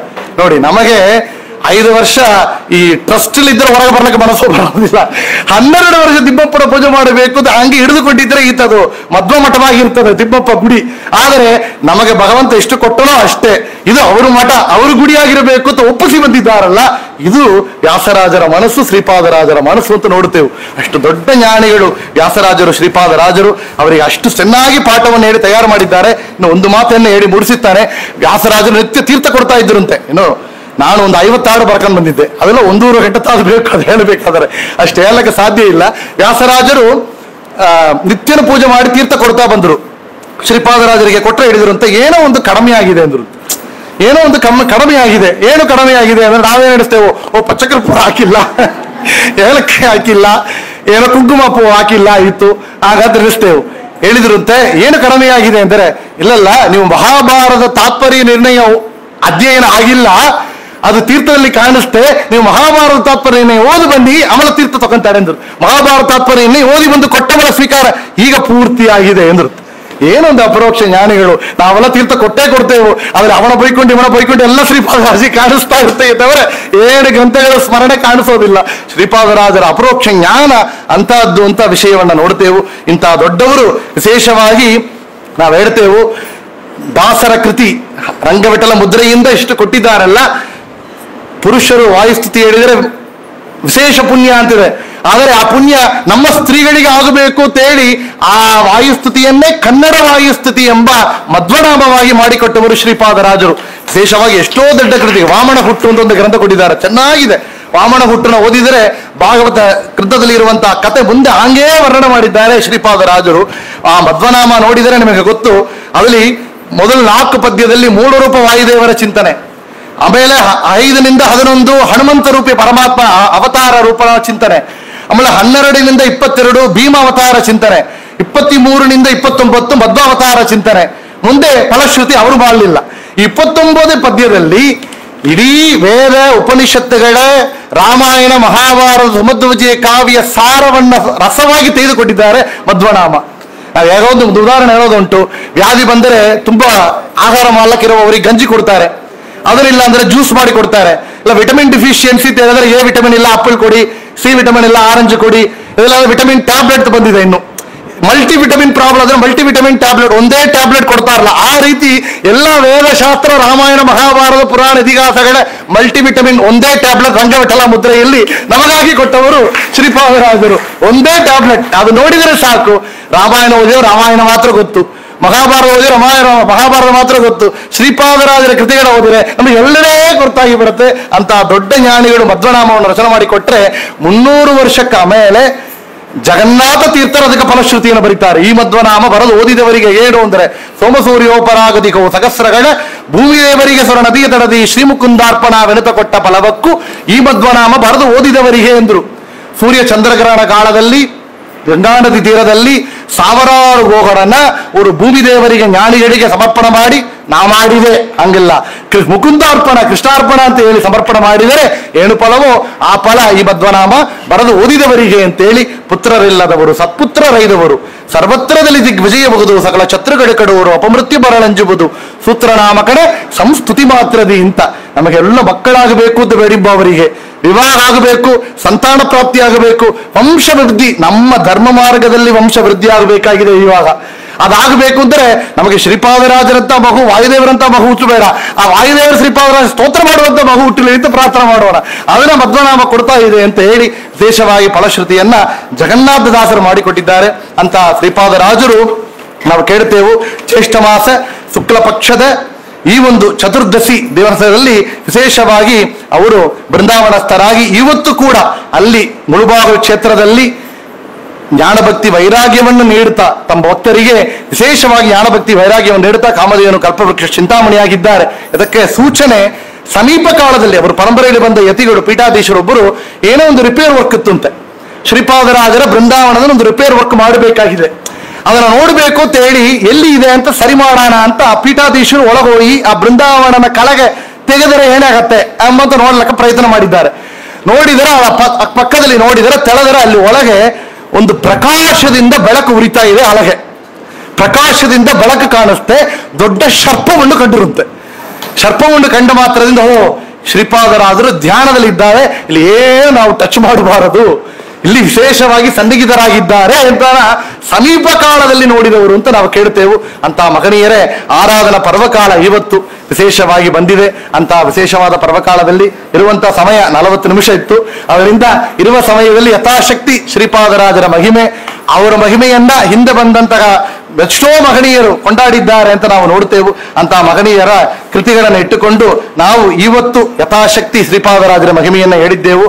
ಶ್ರೀಪಾದರಾಜ ನಮೋ, ಪಾಪಾಪಹಾರ ನಮೋ, ತಾಪಸೋತ್ತಂಸೆ ನಮೋ, ವ್ಯಾಪ್ತ ಸುಕೀರ್ತಿ ನಮೋ, ಅಪರೋಕ್ಷಗದ ಗೋಪಾಲ ಕೃಷ್ಣಾಂಗ್ರಿ ಸ್ಥಾಪಿತ ಸುಚೇತ ನಮೋ, ಭೂಪಾಲ ವಂದ್ಯ ನಮೋ, ಗೋಪಾತಿ ರಹಿತ ನಮೋ, ರೂಪಾತಿ ರೇಖ ನಮೋ, ಪ್ರಾಪ್ತ ಸುಖ ನಿವಗ ನಮೋ, ತಾಪಕಡೆವ ಮದ ಸ್ಥಾಪನಾಚಾರ್ಯ ದುರ್ಮಿತ್ಯಾ ಬ್ರೋತ್ಯಮ ನಿರುತ ಕರುಣಾಮೂರ್ತಿ ಹರಿದಾಶ ಕುಲ ವೃಷಭ ಸರಸ ಸಜ್ಜನ ವಂದ್ಯ ನಿರ್ದೂತ ದುರಿತ ಕುಲ ಪರಮಹಂಸ ಪರಾರ್ಥಾನಿ ವಿಷ್ಟ ಸುಚಿತ್ತ ಧ್ರುವನಂಶೋ ಅಂತ ಹೇಳಿ ವಿಶೇಷವಾಗಿ ಅವರು ಮಹಿಮೆಯನ್ನ ತಂದೆ ವೆಂಕಟೇಶ ವಿಠಲ ದಾಸರು ನಮೋ ನಮೋ ನಮೋ ಅಂತ ಕೊಂಡಾಡಿದ್ದಾರೆ. ಅಂತ ಶ್ರೀಪಾದರಾಜರ ಮಹಿಮೆ ಎಷ್ಟು ಹೇಳಿದ್ರೆ ಸಾಲದು. ಹೇಳ್ತಾರೆ ವಿಜಯದಾಸರು ಇದು ಹೇಳಿ ಮಂಗಳವನ್ನು ಮಾಡ್ತಾನೆ. ಹೇಳ್ತಾರೆ, ಸ್ಮರಿಸಿದ ಮಾನವಗೆ ಸರ್ವ ಸಂಪದವು ಪರಗತಿಯಾಗುವುದು ಪರಿಹಾಸವಲ್ಲ ಕೇಳು, ಸುರಭೂ ಸುರರ ಪ್ರಿಯ ವಿಜಯ ವಿಠಲನು ಕರುಣದಿಂದಲಿ ಮಹ ಉನ್ನತ ಪದವೀವ ಅಂತ ವಿಜಯದಾಸರು ಸುಡಾದಿಲಿ ಹೇಳ್ತಾರೆ. ಸ್ಮರಿಸಿದ ಮಾನವಗೆ ಸರ್ವ ಸಂಪದವು ನೀವ. ಎಲ್ಲ ಮಾನವಿಗೆ ಶ್ರೀಪಾದರಾಜರನ್ನ ಸ್ಮರಣ ಮಾಡುವವರಿಗೆ ಎಲ್ಲ ಪದವನ್ನು ನೀಡುವವರು ಧ್ರುವಮತಿಯಿಂದ ವರ ಭಜಿಸಿದ ಮನುಜಗೆ ಭವರೋಗ ಪರಿಹಾರ ವಿಜಯ ವಿಠಲ ಉಲಿವ ಅಂತ ಸುಳಾದಿಯಲ್ಲಿ ಪೂರ್ತಿ ಮಾಡ್ತಾರೆ ವಿಜಯದಾಸರು. ಅಂತ ಶ್ರೀಪಾದರಾಜರ ಸ್ಮರಣ ಮಾಡಿದವರಿಗೆ ಭವರೋಗವೇ ಪರಿಹಾರ ಹೇಳಿದಂತೆ ಈ ರೋಗವೆಲ್ಲ ಒಂದು ತುಚ್ಛ ಅವರಿಗೆ, ಭವರೋಗವನ್ನೇ ಪರಿಹಾರ ಮಾಡುವವರು ಶ್ರೀಪಾದರಾಜರು ಅಂತ ಕೇಳಿದ ಮೇಲೆ ಅಂತ ಶ್ರೀಪಾದರಾಜರ ಸ್ಮರಣೆ ಇವತ್ತು ನಮಗೆ ನಮ್ಮ ಮುಳುಬಾಗಿಲು ಕ್ಷೇತ್ರ, ಇದು ಮುಳುಬಾಗಿಲು ಕ್ಷೇತ್ರ ಅಂತ ಬಂದಿವಿ ನೋಡ್ರಿ ಬಾಯಲ್ಲಿ, ಮುಳುಬಾಗಿಲು ಮಠ ಇದು ನಮ್ಮ ವಿಷ್ಣುಮಾಂಬಳ ಮಠ ವಿಶೇಷವಾಗಿ ಪ್ರತಿ ವರ್ಷ ಎಲ್ಲ ಆರಾಧನೆಗಳು ಮಾಡ್ತಾ ಇದ್ದಾರೆ. ನಮಗೂ ಕೂಡ ಅಂತ ಭಾಗ್ಯವನ್ನು ನೀಡ್ತಾ ಇದ್ದಾರೆ ನಿರ್ವಾಹಿಗಳು. ಇಂತಹ ಸನ್ನಿಧಾನದಲ್ಲಿ ನಾವು ಇವತ್ತು ಶ್ರೀಪಾದರಾಜರ ಮೂಲ ಬೃಂದಾವನಲ್ಲಿ ಕುಳಿತು ಅವರ ಆರಾಧನೆ ನೋಡಲ್ಲ ಅಂತ ವಿಚಾರ ಬೇಡ. ಯಾತಕ್ಕೆ ಅಂದ್ರೆ ಅವರು ಹಿಂದಿದ್ದಾರೆ ಇತ್ತು. ಯಾತಕ್ಕೆ ಅಂದ್ರೆ ಇಷ್ಟು ಸಜ್ಜನರು ಸೇರಿ ಅವರು ನಾಮ ಸಂಕೀರ್ತವನ್ನ ಹೇಳಿ ಪೊಗಳಿ ಸ್ವದ್ವಿಜಯ ಪಾರಾಯಣವನ್ನು ಮಾಡಿ ಹರಿದಾಸ ಸಂಕೀರ್ತನವನ್ನು ಮಾಡಿ ಅವರ ಸ್ಮರಣ ಮಾಡಿದ ಮೇಲೆ ಅವರು ಖಂಡಿತಾಗಿ ಇಲ್ಲಿ ಒಂದು ಜಾಗದಲ್ಲಿ ಕುಳಿತುಕೊಂಡು ಇದು ನಮಗೆ ಅನುಗ್ರಹವನ್ನು ಮಾಡುತ್ತಾರೆಂಬ ಸಂದೇಹ ಇಲ್ಲ. ಇದು ಮುಳುಬಾಗಿಲು ಕ್ಷೇತ್ರವಾಗಿದೆ, ಇತ್ತು ಮುಳುಬಾಗಿಲು ಮಠ ಎಂಬುದನ್ನು ಕೂಡ ತಿಳಿದು ಈ ಒಂದು ಸಮಯದಲ್ಲಿ ಇಲ್ಲಿ ಪಾಲ್ಗೊಂಡುವ ಎಲ್ಲರಿಗೂ ಕೂಡ ಎಲ್ಲ ಸಜ್ಜನರಿಗೂ ಆಯುಳ ಆರೋಗ್ಯವನ್ನು ಕೊಟ್ಟು ನಮ್ಮ ಮಕ್ಕಳಿಗೆಲ್ಲ ಸಕಾಲದಲ್ಲಿ ವಿವಾಹವಾಗಿ ನಮ್ಮ ಧರ್ಮ ಮಾರ್ಗದಲ್ಲಿ ಇರುವಂತಹ ಭಾಗ್ಯವನ್ನು ಕರುಣಿಸಲಿ. ಸತ್ಸಂತಾನ ಬೇಡುವವರಿಗೆ ಸತ್ಸಂತಾನವಾಗಲಿ. ಹುಟ್ಟಿದ ಮಕ್ಕಳು ನಮ್ಮ ಧರ್ಮ ಮಾರ್ಗದಲ್ಲಿ ಇರುವಂತಹ ಭಾಗ್ಯವನ್ನು ಕರುಣಿಸಲಿ. ಜ್ಞಾನಭಕ್ತಿ ವೈರಾಗ್ಯವನ್ನು ನೀಡಲಿ. ಮೇಲೆ ಮೇಲೆ ಅವರ ಗ್ರಂಥಗಳನ್ನ, ಆ ಶಾಸ್ತ್ರ ಗ್ರಂಥಗಳನ್ನ, ಕೃತಿಗಳನ್ನ ಈ ಜನ್ಮದಲ್ಲಿ ಅರ್ಥಾನುಸಂಧಾನ ಪೂರ್ವಕ ತಿಳಿಯುವ ಭಾಗ್ಯವನ್ನು ಕೂಡ ಶ್ರೀಪಾದರಾಜರು ಕರುಣಿಸಲಿ ಅಂತ ಹೇಳುತ್ತಾ ಈ ನಿರ್ಭಾಗ್ಯಗಳಿಗೂ ಕೂಡ ಎಲ್ಲರಿಗೂ ಇದೇ ರೀತಿಯಲ್ಲಿ ಇನ್ನು ಹೆಚ್ಚು ಹೆಚ್ಚು ಸಾವಿರಾರು ಜನಗಳ ಇಲ್ಲಿ ಈ ಒಂದು ವೈಭವವನ್ನು ಮಾಡುವಂತಹ ದೊಡ್ಡ ಭಾಗ್ಯ ಕೂಡ ಶ್ರೀಪಾದರಾಜರು ಕರುಣಿಸಬೇಕು ಅಂತ ಪ್ರಾರ್ಥನೆ ಮಾಡ್ತಾ ನನ್ನ ಎರಡು ಮಾತುಗಳನ್ನ ಶ್ರೀಪಾದರಾಜ ಗುರುವಾಂತರ್ಗತ ಭಾರತೀಯ ರಮಣ ಮುಖ್ಯ ಪ್ರಾಣಾಂತರ್ಗತ ರುಕ್ಮಿಣಿ ಸತ್ಯಭಾಮ ಸಮೇತ ರಂಗವಿಠಲಾತ್ಮಕ ಮೂಲ ಗೋಪೀನಾಥನ ಪಾದಾರವಿಂದಗಳಲ್ಲಿ ಸಮರ್ಪಣೆ ಮಾಡುತ್ತೇವೆ. ಶ್ರೀಕೃಷ್ಣಾರ್ಪಣಮಸ್ತು. ವಿಜಯಾತ್ಮನಾಭ ಕನಿಷ್ಠ ಸ್ವಭಾವಂ ಕರೋಮಿ ಯತ್ಯ ಸಕಲಂ ಪರಸ್ಮೈ ನಾರಾಯಣ ಯತಿ